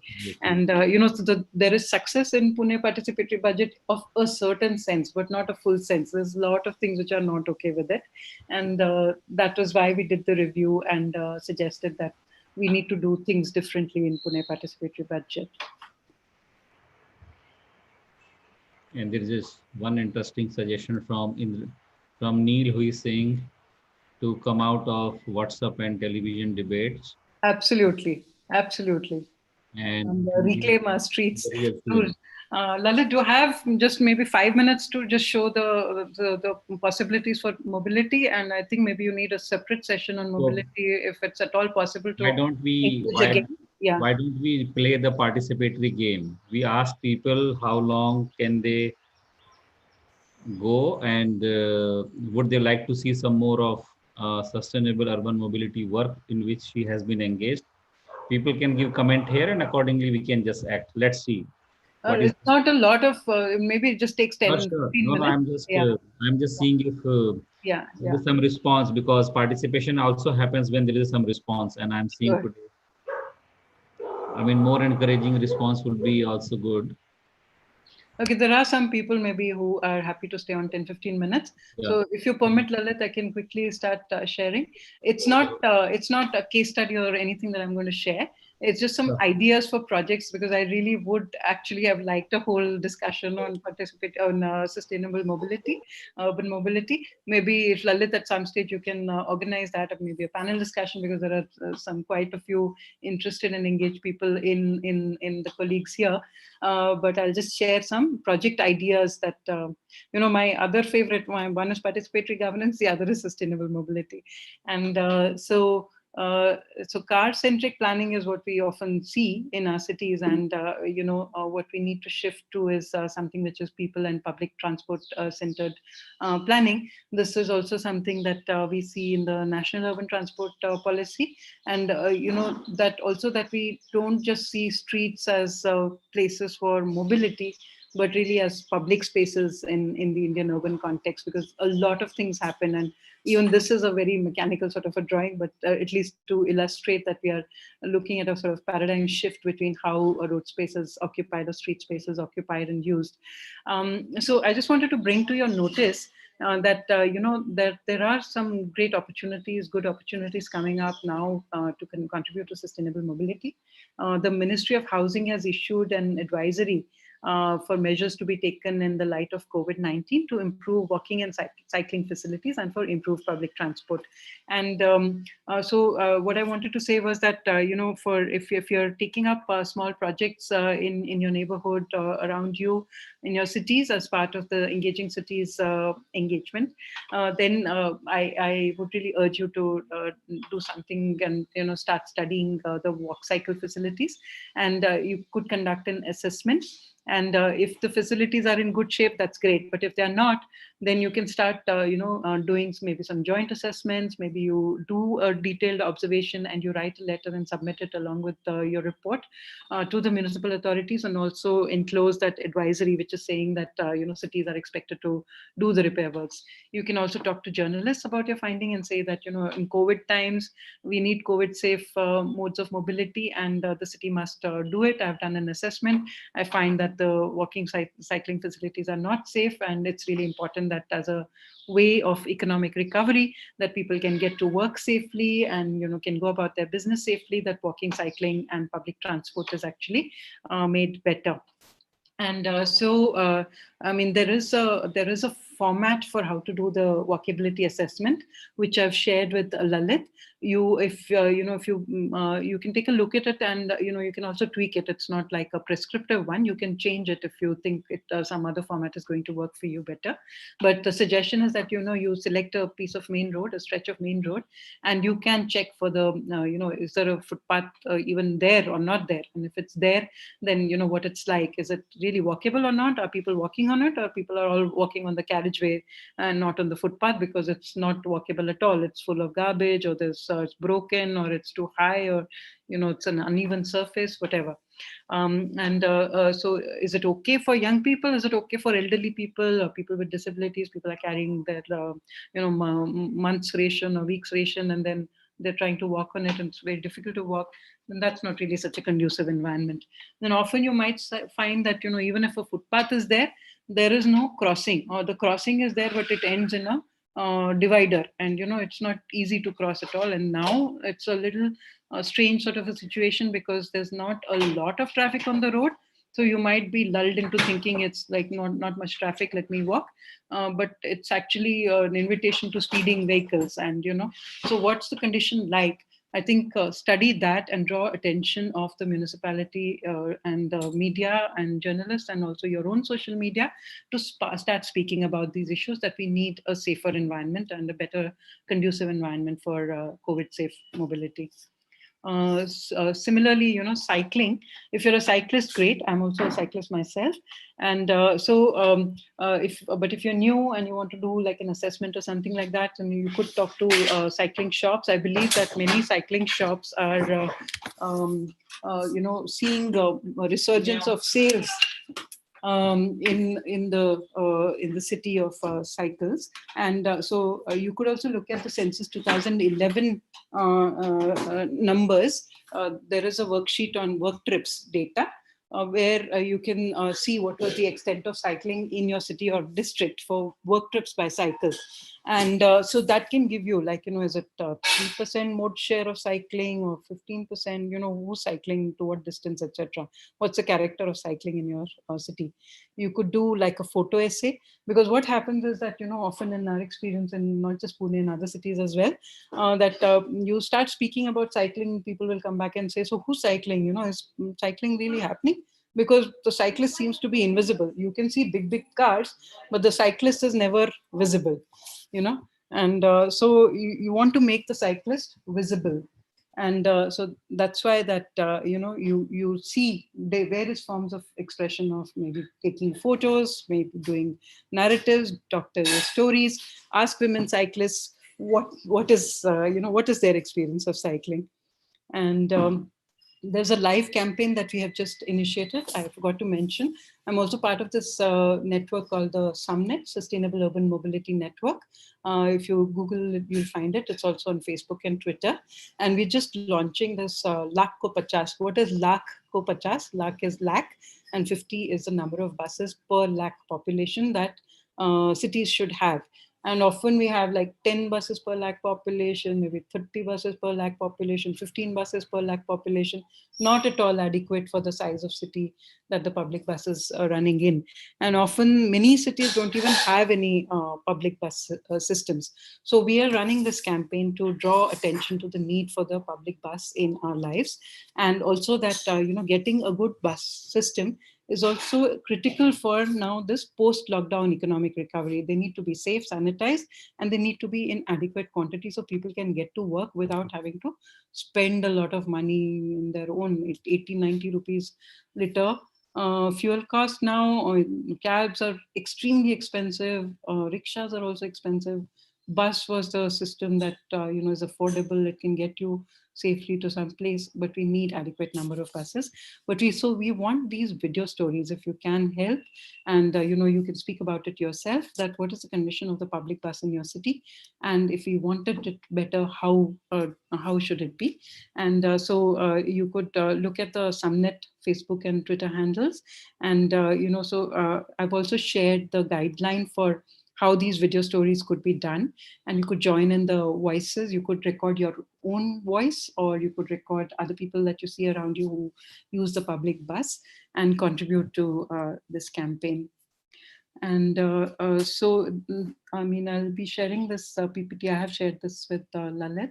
And so there are some, basic documents that you could start looking at to learn about sustainable mobility.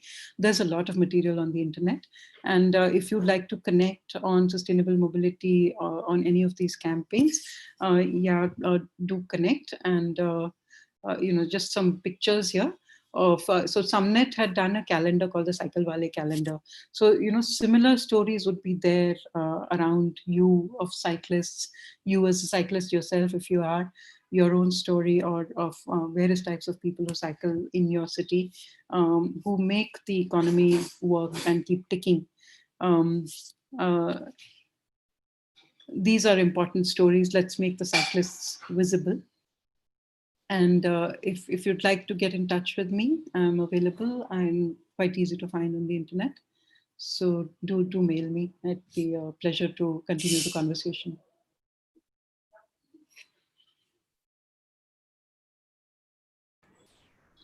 Okay, I'm done. So Thank you very much. It was great. Sanskriti, I also posted a question here. Do you have any link for getting this trip information data for the city? So, I think the cities that have done comprehensive mobility plans, they would have trip data. Okay. But otherwise, then it needs to be really computed and calculated. And Fine. Just wanted to know if there is somewhere a ready. Yeah. But some of that, the mode share, or at least the work trips data is available with Census 2011. That's 10-year-old data. 11-year-old data, but it's still worth something, I think. So yeah, maybe that's also some reference point, at least a historical reference point. Yeah. So it is already 5+, but let's hear if some people have comment based on this section of your presentation on the mobility part. Any questions, comments from participants? Well, Lalit, I would like to say something. Go ahead. Myself, Sarika. So, Sanskriti, it's a like very nice and good insights from you regarding the mobility and the governance. I have always wondered that we have been talking about these cyclist plans and the mobility in terms of sustainability. Many of such experiments are being done in many other cities also, but don't get successful. What is the reason behind that? In fact, these cyclist paths and all path and all, they have been made in my city also, in Meerut, under the smart city movement and Mera City Mera Pehal. There was an NGO which was working directly under the commissioner of Meerut, and such kind of the initiatives were taken, but they were not successful as they had been successful in the on the street. So what could be the reasons for that? Yeah, I think it's a combination again of many things. And, again, I would not like to comment upon a situation that I don't know. I mean, I've lived in Meerut in my ninth standard. I studied Okay, with, that's nice to hear. KV Punjab Lines was my school. Okay, okay, Yeah. okay. So, but yeah, I think it becomes a mix, because sometimes when, say, the cycle track is there, but it's not really cyclable, there's some error. Like in Pune, the earlier cycle tracks, they've been made with good intention, but Hmm. maybe the surface was not that great, or, over time, then it was not cared for. So people stop cycling, and then it gets more and more taken over. Whereas if you create a good cycle track, we've got now pretty good cycle tracks in at least 3 to 3 streets. And again, like, till you get a network, maybe some people will be cycling, but you really need a network to be able to cycle fully. So I think it's a mix of enforcement, of good design, of finding the solution, because, okay, street vendors do need place for vending, and there is a law also for protection of their livelihood, which has not been implemented. And so we are in always a sort of a flux situation.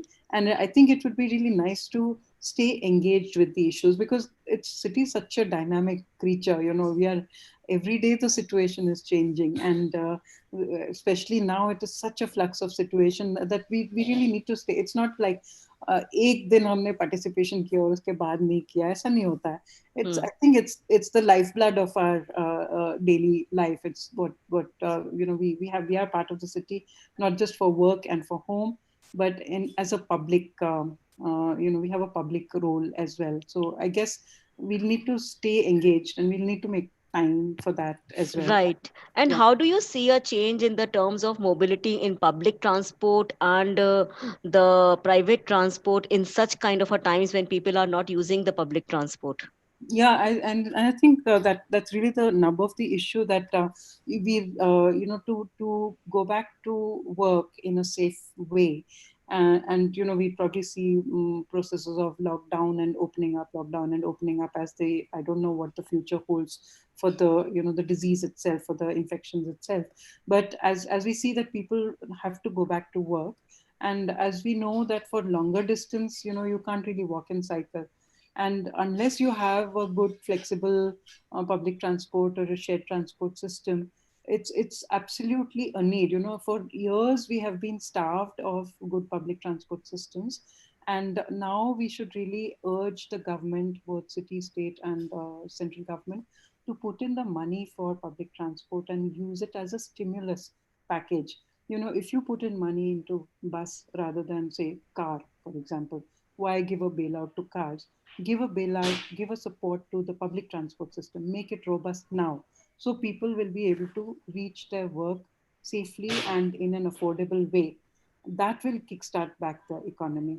I think that is what we have to urge the government for, and that is why we are doing the Lakh Ko Pachas public transport campaign.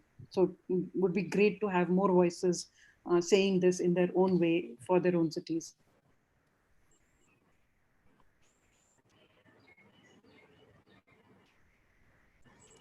Think it is required, and sure we should actually come forward for this to Yeah. urge for the public transport. Absolutely. If Sushant's college would like to join in the conversation, would be love to have some views from faculty and students, and if there are some studies done, and accessibility of public transport, how we can make it better. It would be really a good, powerful input to the campaign. Yeah, but I am not with Sushant School. I was just posting the questions Oh, from okay. there from the All right. Facebook. I Okay. am from Okay. Ayojan School of Architecture. I'm sorry, but yeah, from Yeah, but a planner also. yes. That's, Sorry. Thanks for that. Yes. yeah. I'd Okay. really love to stay connected with you. Yep. I mean, these are the areas I feel the student community should be engaging. Most of the college, one simple way is, are there college campuses within the reach of any cycling infrastructure? So all the campuses they have their vision, mission, and many other things, but at the same time, campuses should be able to walk their talk. So in that sense, if they work, imagine a student community size and creativity which is in a campus. If they take up the actual projects of connecting their campus to the different part of the city, and they also try cycling as much as possible, we are aware that many of them come from far distances, but at least some incremental effort which is made towards this and ecosystem around that is managed, that would be really very encouraging beginning or further strengthening these kind of possibilities. So Mukambika, would you like to connect with me on? I think because we're running out of time, there are good literature on participatory approaches. Yeah, please. I could share that with you. Yeah, I'll mail you, ma'am. Thank you. Sanskriti, you are also part of the classroom, so feel free to post any material in the classroom. Sure, I'll do that. Yes, thanks So for they reminding also me. have access to that. So whatever you wish to post, just post it to them. I will do so. Yes. And I'll be just curious if they. It's already past time. If people want to have any last comment or what was their key takeaway, if they want to write one word, two keywords, that would be really nice to see. We still have some 50 people here. Maybe one or two keywords from people. How was the experience with this? And I have some idea about, let us say, small exercise and assignment, which I think is very fun on this particular theme. And it could be also two part. One part could be what Sanskriti has proposed about the cycling and walkability assessment. Another part I have in mind, which I can share once this session is over. Yeah, and also the video stories for bus transport. Sure. We can see both of them. So you can directly post that on the classroom as soon as possible. Sure, I will do that tonight. And you can just formulate it. Okay, I will do so. Formulate the assignment as you feel like, and so we can give them for this two option.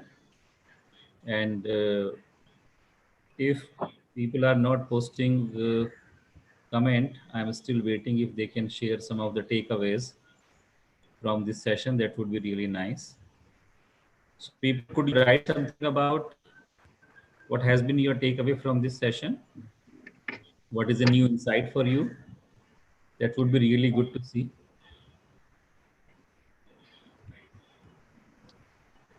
Okay, here we have something moving now.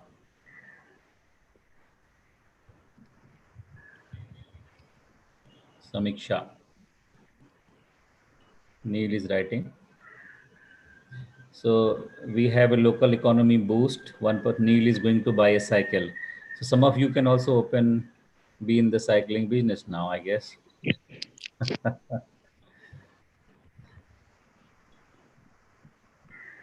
For the people design, walkability, interesting. So Pune example has been interesting. People liked it. It's quite some work which has been done around these themes. And we have a child. Yes, Prachi, you want to say something? So what I gathered from this is I learned about. Can you speak louder? You might have to come closer to the mic or something. Sir, now is it better? Slightly better, yeah. So, sir, since my thesis, my master's thesis was on participatory budgeting in Pune, I would still like to engage in such more platforms like today. How ma'am told that about design, and I feel that if we have to.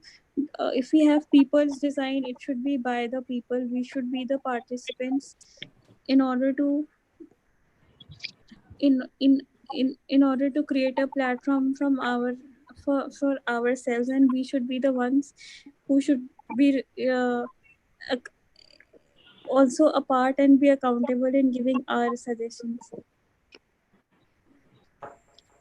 For sure. I mean, I would see if we can reach that level, if we can make that effort. Worked with an architect who had amazing creative skills, and this creativity was etched on the building. Now, when I worked in another firm, I got to understand that the architect was concentrating on client budget and personal about it. Then after I worked in Bangalore, I realized.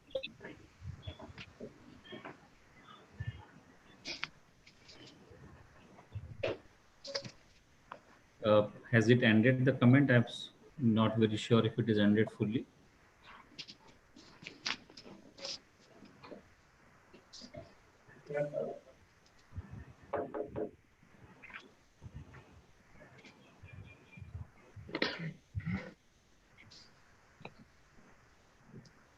So we have some comments here. Radhi wants to say something.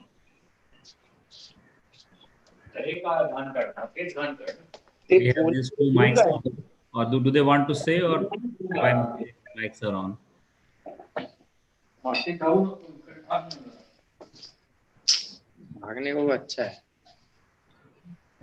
Rudrasan, your mic is on. Yeah. Radhi, you want to say something? Yes, sir. Yes. Yeah. Anyone? Go ahead. Last comments.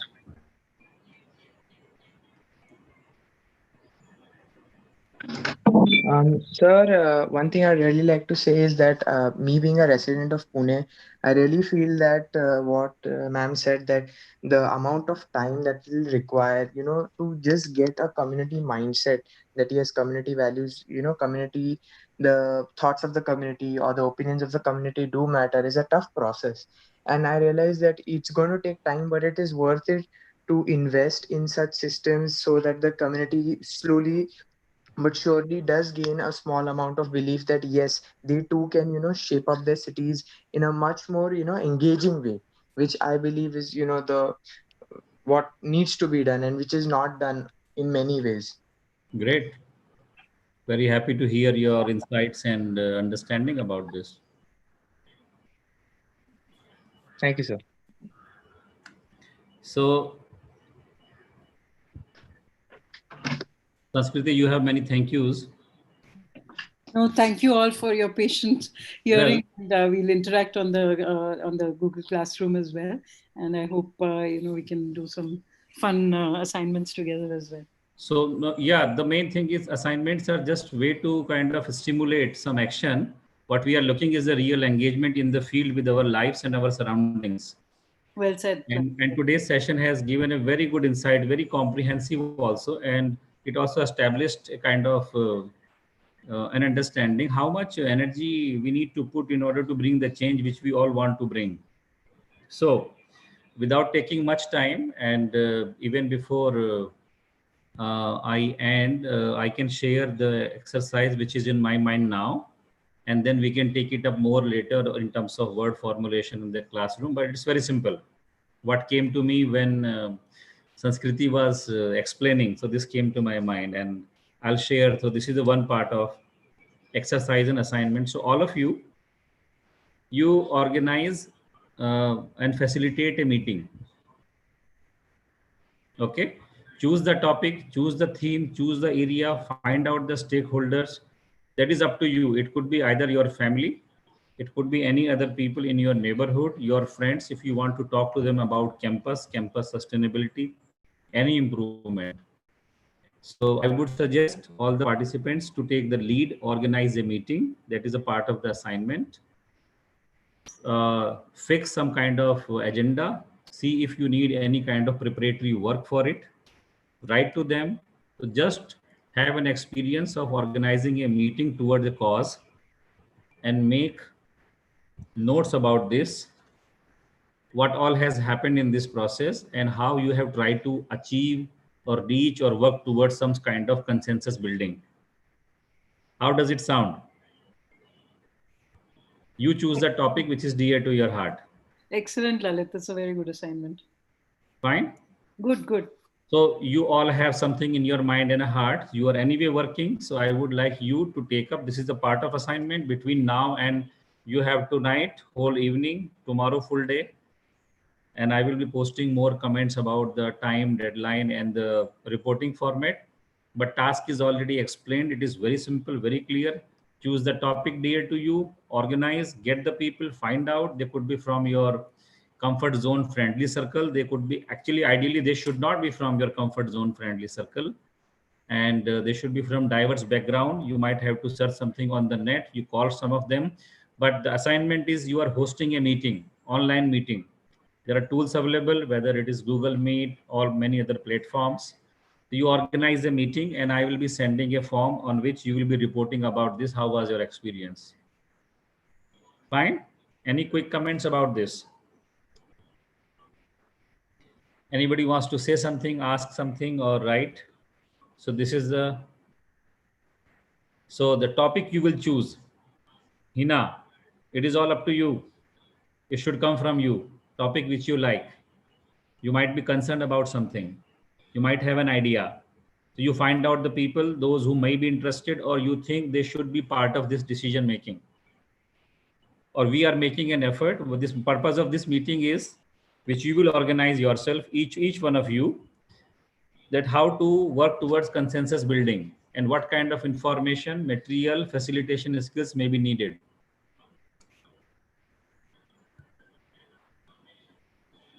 All right. So it's a very quick, very interesting assignment which just came to me in my mind when Sanskriti was presenting. Anybody has any clarification question around it, they can ask now. Otherwise, I think assignment is fairly clear and simple, and you have time for it. You can organize yourself. That's it from my side. Sanskriti, thank you very much again. It was very insightful and very grateful for you for your contribution and encouragement and inspiration to all of us. Great. Thanks, Lalit. Bye. Bye-bye.